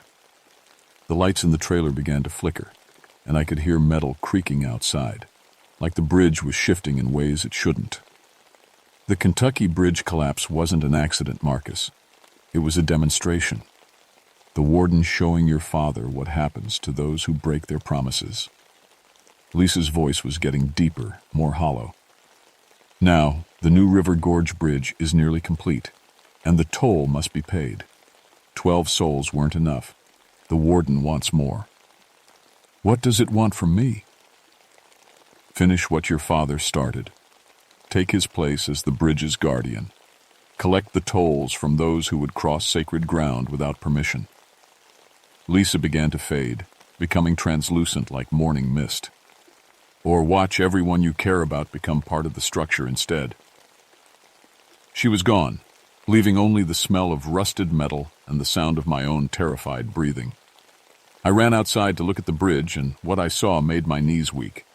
The steel beams were moving, reshaping themselves in the moonlight. The bridge was building itself, adding sections that weren't in the original blueprints. Impasses. Blue architecture that hurt to look at directly. And hanging from every support cable, swaying in the night breeze, were the bodies of everyone who had died on the construction site. All 12 workers, including Lisa, suspended in the air like some kind of grotesque mobile. But they weren't really dead. Their eyes followed me as I stumbled back toward the trailer. Their mouths moved, whispering words I couldn't quite hear but somehow understood. They were calling my name, all of them, calling me to join them in their eternal watch over the crossing. I drove home that night, but I could feel the bridge pulling at me even from miles away, like a fishhook buried deep in my chest, connected to the New River Gorge by an invisible line. The bridge warden had marked me, and I was running out of time to decide what I was going to do about it. I didn't sleep for 3 days. Every time I closed my eyes, I could see that impossible bridge rebuilding itself, those dead workers swaying from the cables like wind chimes made of human bones. On the 4th day, my daughter Sarah showed up at my apartment. "Dad, you look terrible," she said, pushing past me into the living room. At 19, she had her mother's stubborn streak and my own tendency to jump into dangerous situations without thinking. "You shouldn't be here, Sarah." "Mom called. Said you hadn't been answering your phone, missed your last 2 child support payments." She sat down on my couch and fixed me with that steady stare she'd inherited from both sides of the family. "What's going on?" I wanted to tell her about the bridge warden, about Lisa Chen walking into my trailer 3 nights after her death, about the steel cables that twisted themselves into nooses. But how do you explain something like that to someone you love? How do you tell your daughter that monsters are real? "Work's been stressful," I said instead. "Dad, I'm not 12 anymore. I can tell when you're lying." Sarah leaned forward. "Does this have something to do with Grandpa John?" My heart stopped. "What do you know about your grandfather?" "I've been researching our family history for a college project. Found some old newspaper articles about the bridge collapse in Kentucky, the one that killed him." Sarah pulled out a folder from her purse. "Dad, there's stuff in here you need to see." She spread newspaper clippings across my coffee table. Headlines from 1946. "Bridge collapse kills local engineer." "Mysterious circumstances surround Tug Fork disaster." "Worker claims supernatural activity before accident." But it was the last article that made my hands shake. A small piece buried on page 6 of the Charleston Gazette, dated 2 days before the collapse. "Engineer claims bridge haunted, warns of ancient curse." The article quoted my father directly. "Something lives in these old crossing places, something that demands payment from anyone who would disturb the sacred balance. I've seen things that can't be explained by engineering or physics. If I don't find a way to appease this entity, more people will die." "Dad," Sarah said softly, "what was Grandpa John talking about?" Before I could answer, my phone rang. Tom Bradley's name on the caller ID. "Marcus, thank God. You need to get down here right now." "What's wrong?" "It's your daughter. Something's got your daughter." The phone went dead in my hand. I looked at Sarah sitting right there on my couch and felt the world tilt sideways. "Sarah, we need to leave. Right now." "Dad, what's now?" We drove to the construction site in silence, my mind racing through impossible possibilities. If Sarah was here with me, Who was Tom talking about? But deep down, I already knew. The bridge warden was playing games, showing me what it could do to the people I cared about. The construction site was chaos. Emergency vehicles everywhere, workers standing around looking lost and scared. Tom Bradley ran up to my truck as soon as we parked. Marcus, she just appeared about an hour ago. Said she was looking for you, then walked straight into the bridge structure. We tried to stop her, but she just disappeared into the steel. Who? I asked, though I dreaded the answer. Your daughter. Young woman, looked just like you. Said her name was Sarah Ironbridge. I looked at the real Sarah standing next to me and saw my own confusion reflected in her face. Dad, I don't understand. I've been with you all day. The bridge warden, I whispered. It's using your image to force my hand. The what? But I was already running toward the bridge, Tom and Sarah chasing after me. As we got closer, I could see her, or the thing that looked like her, standing in the center of the main span. She waved at me, smiling like this was all some kind of game. Daddy, the fake Sarah called out.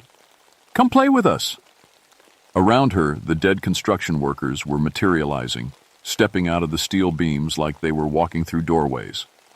Lisa Chen was there, and Jimmy Hastings, and all the others. They formed a circle around the Sarah thing, holding hands like children playing a game. Marcus Ironbridge, a new voice boomed from the bridge itself. The steel sang with it, harmonizing like a massive organ made of metal and concrete. You have kept me waiting long enough. The bridge warden stepped out of the main support tower. 15 feet tall, it was a patchwork creature made from pieces of every bridge it had claimed. Railroad spikes for teeth, suspension cables for hair, rusted steel plates for skin. Its eyes were the headlights of cars that had crashed through broken bridges, still burning with ghostly fire.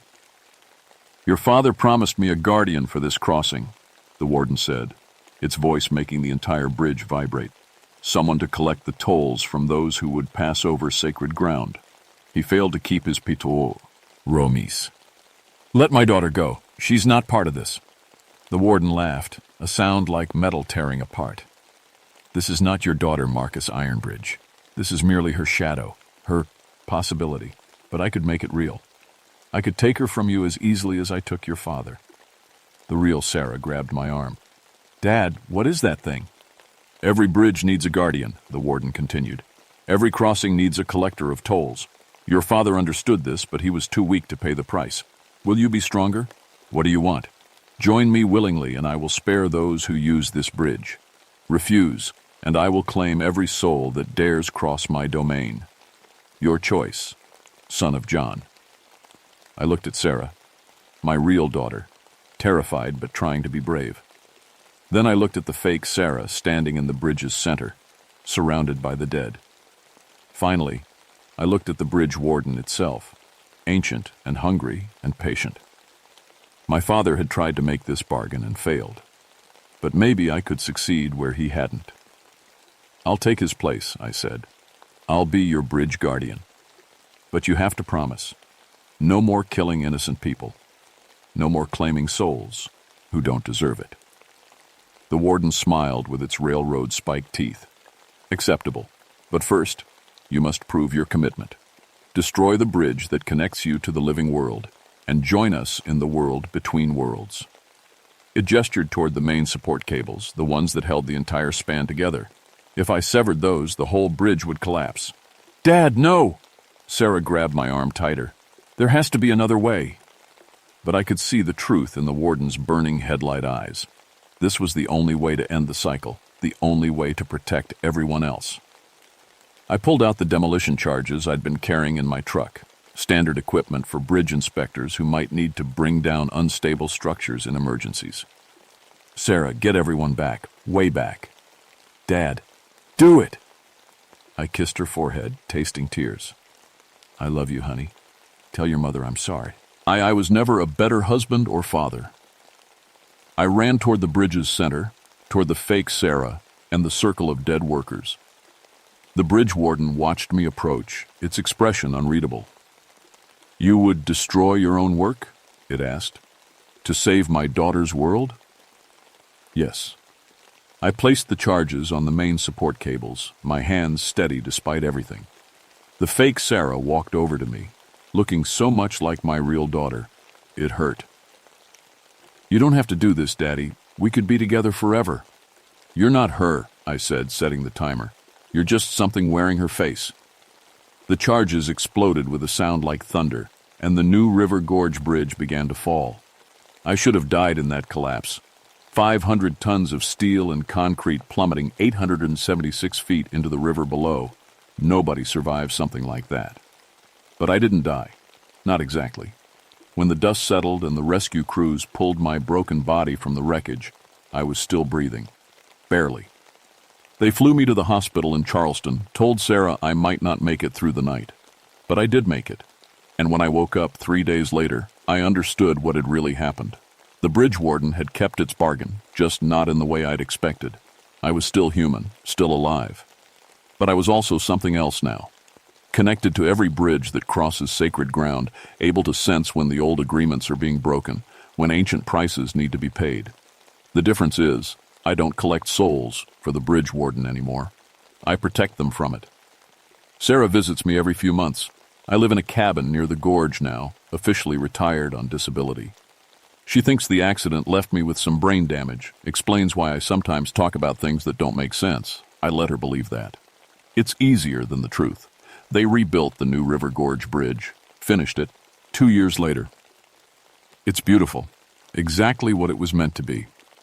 A gateway between worlds that lets people travel safely across ancient sacred ground. No construction workers died during the rebuilding. No accidents, no mysterious disappearances, no tools twisted into impossible shapes.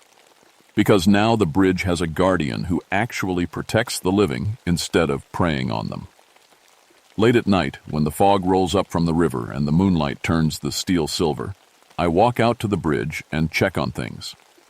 Make sure the balance is maintained, that the old spirits are appeased, that travelers cross safely from one side to the other. Sometimes I see my father there, standing at the center span where the fake Sarah used to wave. He looks proud, I think, like maybe I finished what he started after all. The bridge warden is still there too, woven into the steel and concrete like a sleeping giant. But it's quiet now, patient. It knows I'm watching, knows the tolls are being paid in different currency these days.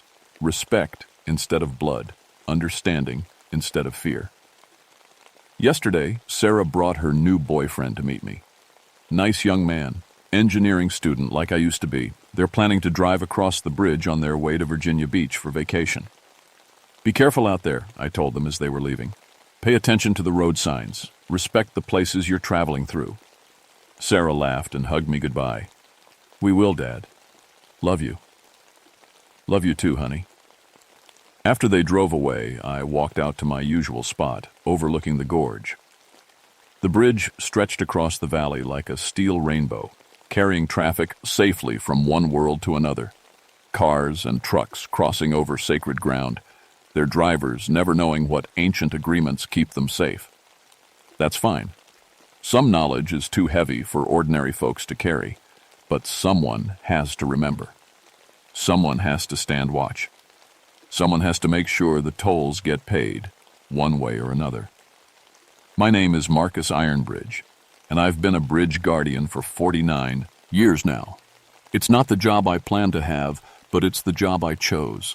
And late at night, when the fog rolls in and the bridge sings with the voices of all who've crossed before, I know my father would be proud of the man I became. Some bridges are just meant to be protected, no matter what it costs.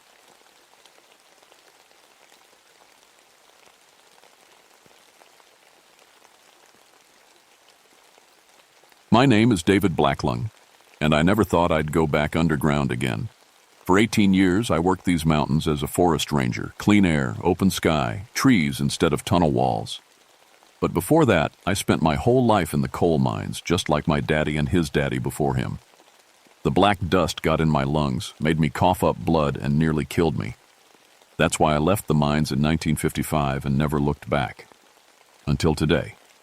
I'm standing at the mouth of Harlan Deep Mine No. 7, holding my old mining helmet in my hands. The metal feels cold, even in the September heat. This mine's been closed for 11 years now, ever since the big explosion in 1962 that killed 23 good men. Men I knew, men I worked beside. My supervisor, Jim Hartley, kicks at a rusty piece of mining equipment. Bureau of Mines wants this whole place sealed up for good, he says. Too dangerous to leave open. Kids keep trying to explore it. I nod, but my chest feels tight. Not from the black lung this time, from fear. You sure you're the right man for this job, David? Jim asks. I know you got history here. History. That's one way to put it. I lost my Uncle Pete in a mine cave-in when I was 12. My cousins Bobby and Frank died in a gas explosion at mine number 4. Half the men I grew up with are dead or dying from the black lung. The other half drink too much to forget. I'm fine, I lie. Just need to do one last survey, check for gas leaks and structural damage. Then we seal her up forever. Jim hands me the paperwork. Radio every hour. If something goes wrong down there, we'll get you out. I look at the dark hole in the mountainside. The old wooden supports around the entrance are rotting. Weeds grow through cracks in the concrete. A rusty sign hangs crooked. Danger, no entry. Harlan, deep mine, number 7. But it's not the danger that bothers me. It's the silence. When I work, to hear this place was never quiet. Always the sound of machines, men calling to each other, coal cars rolling on tracks. Now there's nothing. Just the wind whistling through the entrance like the mountain is breathing. I put on my helmet and check my equipment. Gas detector, breathing mask, emergency radio, flashlight. The beam cuts through the darkness ahead, but it doesn't go far. The tunnel swallows light like it's hungry. 17 years above ground, I mutter to myself. Thought I was done with mine spirits. That's what we called the strange things that happened underground. Sounds with no source. Lights that moved on their own. The feeling that something was watching you in the dark. Most miners said it was just bad air playing tricks on your mind. I used to believe that. I start walking into the mine. My footsteps echo off the rock walls. The air smells like sulfur and old decay. Water drips somewhere in the darkness. Each step takes me deeper into the belly of the mountain. The main tunnel splits into 3 directions. I take the center path, the one that leads to the deepest parts of the mine. My flashlight beam shows the old coal cars still sitting on their tracks, covered in dust and rust. Pickaxes lean against the walls where men left them 11 years ago. Then I see something that makes me stop. Fresh footprints in the coal dust. Human footprints, leading deeper into the mine. I kneel down and touch one with my finger. The dust is dry, but the print is clear. Someone's been here recently. Today, maybe. Hello? I call out. My voice bounces off the walls and comes back empty. Anyone down here? Nothing. I follow the footprints for 50 yards. They lead to a side tunnel I remember well. That's where we kept the canaries. Every mine had them. Little yellow birds in metal cages. They were more sensitive to bad air than we were. If the canary stopped sus, inging, you knew to get out fast. If the canary died, you ran. I shine my light into the side tunnel.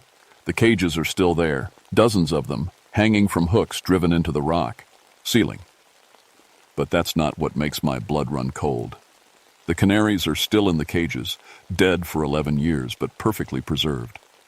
Their little yellow bodies sit on their perches like they just fell asleep. Not a speck of decay on them. And they're all arranged the same way. Every single bird is facing deeper into the mine, like they're pointing towards something. I pull out my radio. Jim, this is David. Something's not right down here. Static. Then, David, you're breaking up.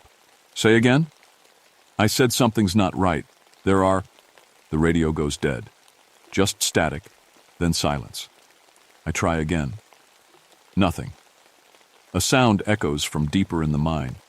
Tap, tap, tap, tap, tap, tap. The sound of a pickaxe hitting rock. But that's impossible. This mine's been closed for 11 years. The tapping stops when I start moving toward it. I walk deeper into the mine, past old support beams and abandoned equipment. My footsteps echo in the darkness. The air gets thicker, harder to breathe.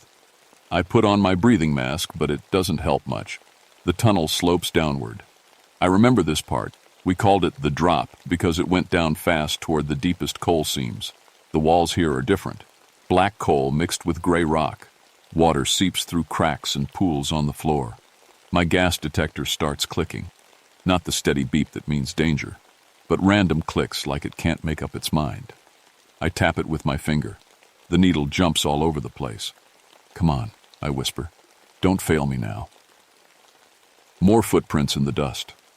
But these look different, older, like they were made by mining boots from years ago. The tunnel opens into a wide chamber. This is where we used to load the coal cars. Big iron machinery still sits here, covered in rust. Rails disappear into 3 different tunnels, and then I see him. A man in mining clothes kneeling next to one of the old coal cars. He is wearing the blue work shirt and hard hat that all Harlan deep miners wore. His back is to me. Hey, I call out. You shouldn't be down here. This mine's closed. The man doesn't move. I walk closer, my flashlight beam on his back. Sir, are you all right? Still nothing. I reach out to touch his shoulder. My hand goes right through him. The man turns around slowly. His face is pale as chalk. His eyes, black holes in his skull. Coal dust covers his clothes, but underneath I can see something terrible. His chest is caved in, crushed. Dark stains spread across his shirt. He opens his mouth and coal dust pours out instead of words. I stumble backward, my heart hammering. The man reaches toward me with hands that end in broken, bloody fingers. Then he's gone, just like that. Empty air where he was standing. I'm breathing so hard the mask fogs up. My hands shake as I wipe it clean. Get it together, David, I tell myself. Just bad air. You know how it is down here. But I know it's not bad air. The tapping starts again. Tap, tap, tap. This time it comes from the left tunnel, the one that leads to the main coal seam where the explosion happened. I don't want to go that way. Every part of me says to turn around, go back to the surface. Tell Jim the mine's too dangerous to survey. Let someone else seal it up. But I can't. Those 23 men who died here deserve better than that. I start down the left tunnel. The walls get closer together. The ceiling drops low enough that I have to duck my head. Water runs in streams along the floor. My flashlight shows old wooden support beams, some cracked, some missing entirely. The footprints are everywhere now, dozens of them, all heading in the same direction I'm going. Then I hear voices, faint at first, like they're coming from far away. Men talking, laughing, calling out to each other, the sounds miners make when they're working. But as I get closer, I can make out words. Bobby, bring them spikes over here. Watch your head on that beam. Charlie's got his lunch pail again. Smells like sardines. I know those voices. I worked with those men for 15 years, but they've been dead for 11 years. The tunnel opens into the main work area. This is where it happened. Where 23 men died when methane gas caught fire and the whole place went up like a bomb. And they're all still here. Ghostly figures move through the chamber like they're still working. Some swing pickaxes at the coal seam. Others load coal into cars that haven't moved in over a decade. They walk through each other, through the machinery, through the walls themselves. They look exactly like they did the day they died. Same clothes, same faces, same movements. But they're all pale and see-through, like looking at them through dirty water. One of them is my old friend, Tommy Hutchins. He died trying to save others when the explosion started. Right now he's kneeling next to the main gas line, checking it for leaks, just like he did every day. Tommy? I whisper. He looks up at me. His eyes are sad and tired. David, what are you doing down here? I'm supposed to survey the mine for safety. Tommy stands up slowly. Safety? It's too late for that, David. It was too late 11 years ago. Other miners start to notice me. They stop their work and gather around. I recognize them all. Bobby Chen, who taught me to use a pickaxe. Frank Morrison, who always shared his coffee. Old Pete Walker, who'd been mining longer than anyone. We tried to warn them, Pete says. His voice sounds like it's coming from the bottom of a deep well.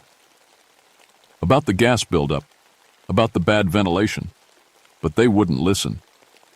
Who wouldn't listen? I ask. The company, the safety inspectors. They knew this place was a death trap, but they kept us working anyway. Tommy points to a pile of papers on a broken desk. Look for yourself. I walk over and shine my light on the papers. They're old safety reports, yellowed with age. POTS, after page of violations, dangerous gas levels, broken ventilation systems, cracked support beams. All dated weeks before the explosion. All ignored by Harlan Deep Mining Company. They killed us, Frank says, as sure as if they'd pulled a trigger. And then they covered it up. Blamed it on equipment failure. Told our families it was just an accident. I feel sick. Not from the bad air, but from anger. Why are you telling me this? Because you can do something about it, Tommy says. You can get out of here. You can tell people the truth. But first, old Pete adds, you got to understand what really happened that day. And what's still happening. The ghost miners start to fade away. One by one, they disappear like smoke. Wait, I call out. Don't go. But they're already gone. The chamber is empty again, just me and the old mining equipment. And then I hear something that makes my skin crawl. Singing. Faint and high-pitched, like tiny voices carried on the wind. Canary song. Coming from deeper in the mine, where no canary should be able to survive. The canary song gets louder as I follow it deeper into the mine. I know I should turn back. Every instinct I have screams at me to get out, get back to the surface, forget what I've seen. But I can't. The song is beautiful and sad, and it's calling to me like it wants to show me something important. The tunnel narrows even more. I have to crawl in places where the ceiling's caved in. My knees get wet from the water on the floor. The walls press in on both sides like the mountain is trying to squeeze me. My flashlight starts to flicker. I smack it against my palm and it steadies, but I know the battery won't last much longer. The singing stops. I'm in complete silence now, except for my own breathing and the drip of water somewhere in the dark. I stop crawling and listen. Then I hear footsteps behind me. Slow, I footsteps, like someone in mining boots walking through water. I turn around and shine my light back the way I came. The tunnel's empty, but I can still hear the footsteps getting closer. I crawl faster. The tunnel ahead opens up into another chamber bigger than the others. I pull myself through the opening and stand up. This place is different, older. The walls aren't coal and rock. They're natural stone, carved smooth by underground water. This isn't part of the mine. It's a cave that the miners broke into while digging. And it's full of canaries, hundreds of them, all dead, all perfectly preserved like the ones I saw earlier. They hang from thin wires attached to the ceiling, their little yellow bodies turning slowly in the air like decorations. But these aren't in cages. They're free, floating in the dead air like they're still trying to fly. What is this place? I whisper.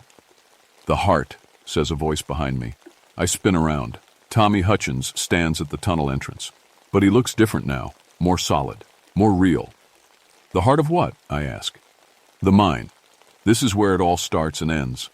Where all the dead miners come when they can't find peace. More ghosts appear around the chamber. Not just the 23 who died in the explosion. Dozens of them. Men who died over the 40 years this mine was operating. Cave-ins, gas poisoning, equipment accidents, black lung disease. We're all trapped here, says a ghost I don't recognize. Can't move on, can't rest. Why? I ask. Because of what they did to us, Tommy says. The company, the government inspectors. They knew this place was killing us, but they let it happen anyway. For profit, for coal, for money. An older ghost steps forward. His clothes are from the 1920s. I was the first to die here. Cave-in 1923. Been waiting 50 years for justice. Justice for what? They falsified the safety reports, bribed the inspectors. When men died, they covered it up, told the families it was their own fault for being careless. Tommy points to a metal box sitting on a natural shelf in the rock. It's all in there. Every bribe, every cover-up, every lie. We've been collecting the evidence for decades. I walk over to the box. It's rusty, but intact. Inside are papers, photographs, letters. Proof that Harlan Deep Mining Company knew exactly how dangerous this place was. Take it, Tommy says. Get it to the surface. Show the world what really happened here. I pick up the box. It's heavy, full of decades of secrets. But then the canaries start singing again. Not a pretty song this time, a warning song. Loud and panicked, like they're trying to tell me to run. The chamber starts to shake. Dust and small rocks fall from the ceiling. The ghost miners look around nervously. What's happening? I ask. It knows you're here, old Pete says. It doesn't want you to leave. What knows I'm here? The shaking gets worse. Cracks appear in the stone walls. Water starts pouring in from somewhere above. The mine itself, Tommy says. All that death, all that anger, all that pain. It's made this place into something else. Something alive. Something that feeds on suffering. A sound like thunder echoes through the chamber. But it's not coming from above. It's coming from below, from deeper in the earth. It wants to keep you here with us, Frank Morrison says. Forever. The water's up to my ankles now. The canaries are singing so loud it hurts my ears. How do I get out? I shout over the noise. The main shaft, Tommy yells back. But it's flooded. Has been for years. There's another way, says the old ghost from the 1920s. The ventilation tunnel. It connects to the surface, but you'll have to go through the explosion site. Where the 23 died? Where we died, Tommy corrects, and where the mine spirit is strongest. The chamber lurches like an earthquake hit it. More cracks appear. The ceiling starts to sag. Go! Tommy shouts. Take the evidence. Tell our story. Set us free. I clutch the metal box to my chest and run toward a narrow opening I can see in the far wall. Water swirls around my feet. The canary's song follows me as I squeeze through the gap. Behind me, I hear the chamber collapsing. Rock crashes down where I was standing just seconds ago. I'm in another tunnel now, this one heading upward. My lungs burn from running, but I can't stop. Something's chasing me. I can feel it like a cold wind at my back. The mine spirit, born from decades of death and corporate greed, and it doesn't want me to escape with the truth. The tunnel slopes upward, but it's slow going. Water runs down the walls and makes everything slippery. My flashlight's getting dimmer. The metal box full of evidence weighs me down, but I can't let go of it. Behind me, something's coming. I can hear it sliding through the water, scraping against the walls. It sounds huge, like the mountain itself is moving. I climb faster. The tunnel splits into two paths. I take the left one, hoping it leads to the surface. My breathing mask is fogged up, but I don't dare stop to clean it. Then I see light ahead. Not electric light. Pale, greenish light that flickers like candle fire. I come around a bend and stop. I'm back in the main explosion chamber where I saw the ghost miners. But now it's different. The walls glow with that strange green light, and the chamber's full of men. Not ghost miners this time. Living men in expensive suits. They sit around a long table like they're having a business meeting. Their faces are pale, and their eyes are completely black. When they see me, they all turn to look at the same time, like they're one person instead of 20. Mr. Blacklung, says the man at the head of the table. His voice sounds like rocks grinding together. So good of you to join us. I recognize him from old newspaper photos. Harold Sutton, the president of Harlan Deep Mining Company. He died of a heart attack in 1965, 3 years after the explosion. You're dead, I say. Are we? Sutton laughs, and the sound makes my teeth hurt. Don't. We prefer to think of ourselves as permanently invested in this operation. The other men laugh too. I recognize some of them. Company executives, government inspectors, politicians. All dead, all corrupt, all responsible for the deaths of good miners. You can't leave, says another man. I think he's the safety inspector who took bribes to ignore violations. You know too much. People deserve to know the truth, I say, holding the metal box tighter. The truth? Sutton stands up. His suit is moldy and torn. Worms crawl out of his mouth when he talks. The truth is that coal built this country. The truth is that some men have to die so others can prosper. The truth is that your pathetic little crusade ends here. The green light gets brighter. The walls start to shake again. But this time it's not just the chamber. I can feel the whole mine moving, shifting, like it's alive. This place is ours now, Sutton says. We've made it into something new, something that will keep making coal forever. And you're going to help us. Never. Oh, but you will. You see, Mr. Blacklung, this mine doesn't just trap the dead. It makes the living dead, too. All it takes is time, and we have all the time in the world. The floor starts to crack open beneath my feet. Something black and oily bubbles up through the cracks. It smells like rotten eggs and dead things. I run. Behind me, the dead executives laugh and shout, "You can't escape. This mine owns you now." I race through tunnels I don't recognize. The whole place is changing around me, walls moving, new passages opening up, old ones disappearing. The mine really is alive, and it's trying to trap me like a spider's web. But then I hear something else, singing again. The canaries. I follow the sound up a steep slope. My legs feel like rubber. The metal box cuts into my chest where I'm holding it. The singing gets louder. It's coming from above. I see daylight. Real daylight. Not the green glow from the evil spirits. A crack in the ceiling where part of the mine roof caved in years ago. I climb toward it using broken rocks and old support beams like a ladder. The dead executives are still chasing me. I can hear them sliding through the tunnels below, getting closer. Almost there. The daylight's getting brighter. My hand reaches the surface. I pull myself up through the crack and roll onto grass and weeds. Fresh air fills my lungs. Sunshine warms my face. I made it out. But when I look back at the crack, I see hands reaching up from below, white, rotting hands trying to follow me. "The evidence!" I hear Sutton screaming from underground. "Bring back our evidence!" I get to my feet and run toward the main mine entrance where Jim is waiting with the truck. "David!" he shouts when he sees me. "Thank God, we lost radio contact hours ago. What happened down there?" I'm covered in mud and coal dust. Water drips from my clothes. I'm holding the metal box like my life depends on it. "Get the sheriff," I tell him, "and call the newspaper. I got something they need to see." Jim looks at the box. "What is it?" "Proof. Proof that Harlan Deep Mining Company knew they were killing their workers. Proof that government inspectors took bribes to look the other way. Proof that 23 good men died because greedy people cared more about money than human lives." As we drive away, I look back at the mine entrance one more time. The canaries are there. Not dead ones this time. Living, yellow canaries, singing in the trees around the mine. They're free now, free to fly wherever they want, just like the truth. That was 3 months ago, October now, and the leaves are turning colors on the mountains.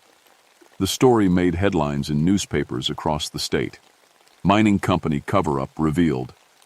Decades of corruption exposed. Ghost evidence solves 50-year mystery. Not that anyone believes the ghost part. I tell people I found the evidence in an old office deep in the mine. Let them think what they want. What matters is the evidence was real. Harold Sutton Jr., the dead man's son, got arrested last week. Turns out the company's still been covering things up, still bribing inspectors, still putting profit over people's lives. But not anymore. The families of the dead miners are finally getting the money they deserved. The government's cleaning up the acid mine drainage that was poisoning the streams. And Harlan Deep Mine No. 7 got sealed up proper, with concrete and steel that nothing can break through. The mine spirits are quiet now. No more ghost miners, no more dead executives, no more evil presence in the mountain. Tommy and the others found their peace when the truth came out. My black lung's been getting better too. Doctor says he's never seen anything like it. Says it's like my lungs are healing themselves. I know why, even if I can't explain it. Sometimes I go back to the sealed mine entrance, just to make sure it stays sealed. The canaries are always there, singing in the trees. Yellowbirds, free and alive, their songs carrying on the mountain wind. They're not warnings anymore. They're celebrations. Today, I brought my grandson with me. He's 10 years old, curious about everything. He asks me about the mine, about what it was like working underground. It was dark, I tell him, and dangerous. But the worst part wasn't the cave-ins or the gas. It was the way some people treated the miners like they didn't matter, like they were just tools to be used up and thrown away. But you stopped them, right, Grandpa? I helped. But the real heroes were the men who died in that mine. They're the ones who showed me the truth. A yellow canary lands on a branch near us. It tilts its little head and sings a few notes. "What's it saying?" my grandson asks. I listen to the song. It's pure and clear and beautiful. It's saying the truth always finds a way out of them. Dark, I tell him, no matter how deep it's buried. The canary spreads its wings and flies away, up toward the blue sky above the mountains. Free, just like we all should be. My name is David Blacklung, and I used to be afraid of going underground. But sometimes you have to face the darkness to bring the truth into the light. And sometimes, if you listen real close, you can hear the canaries singing.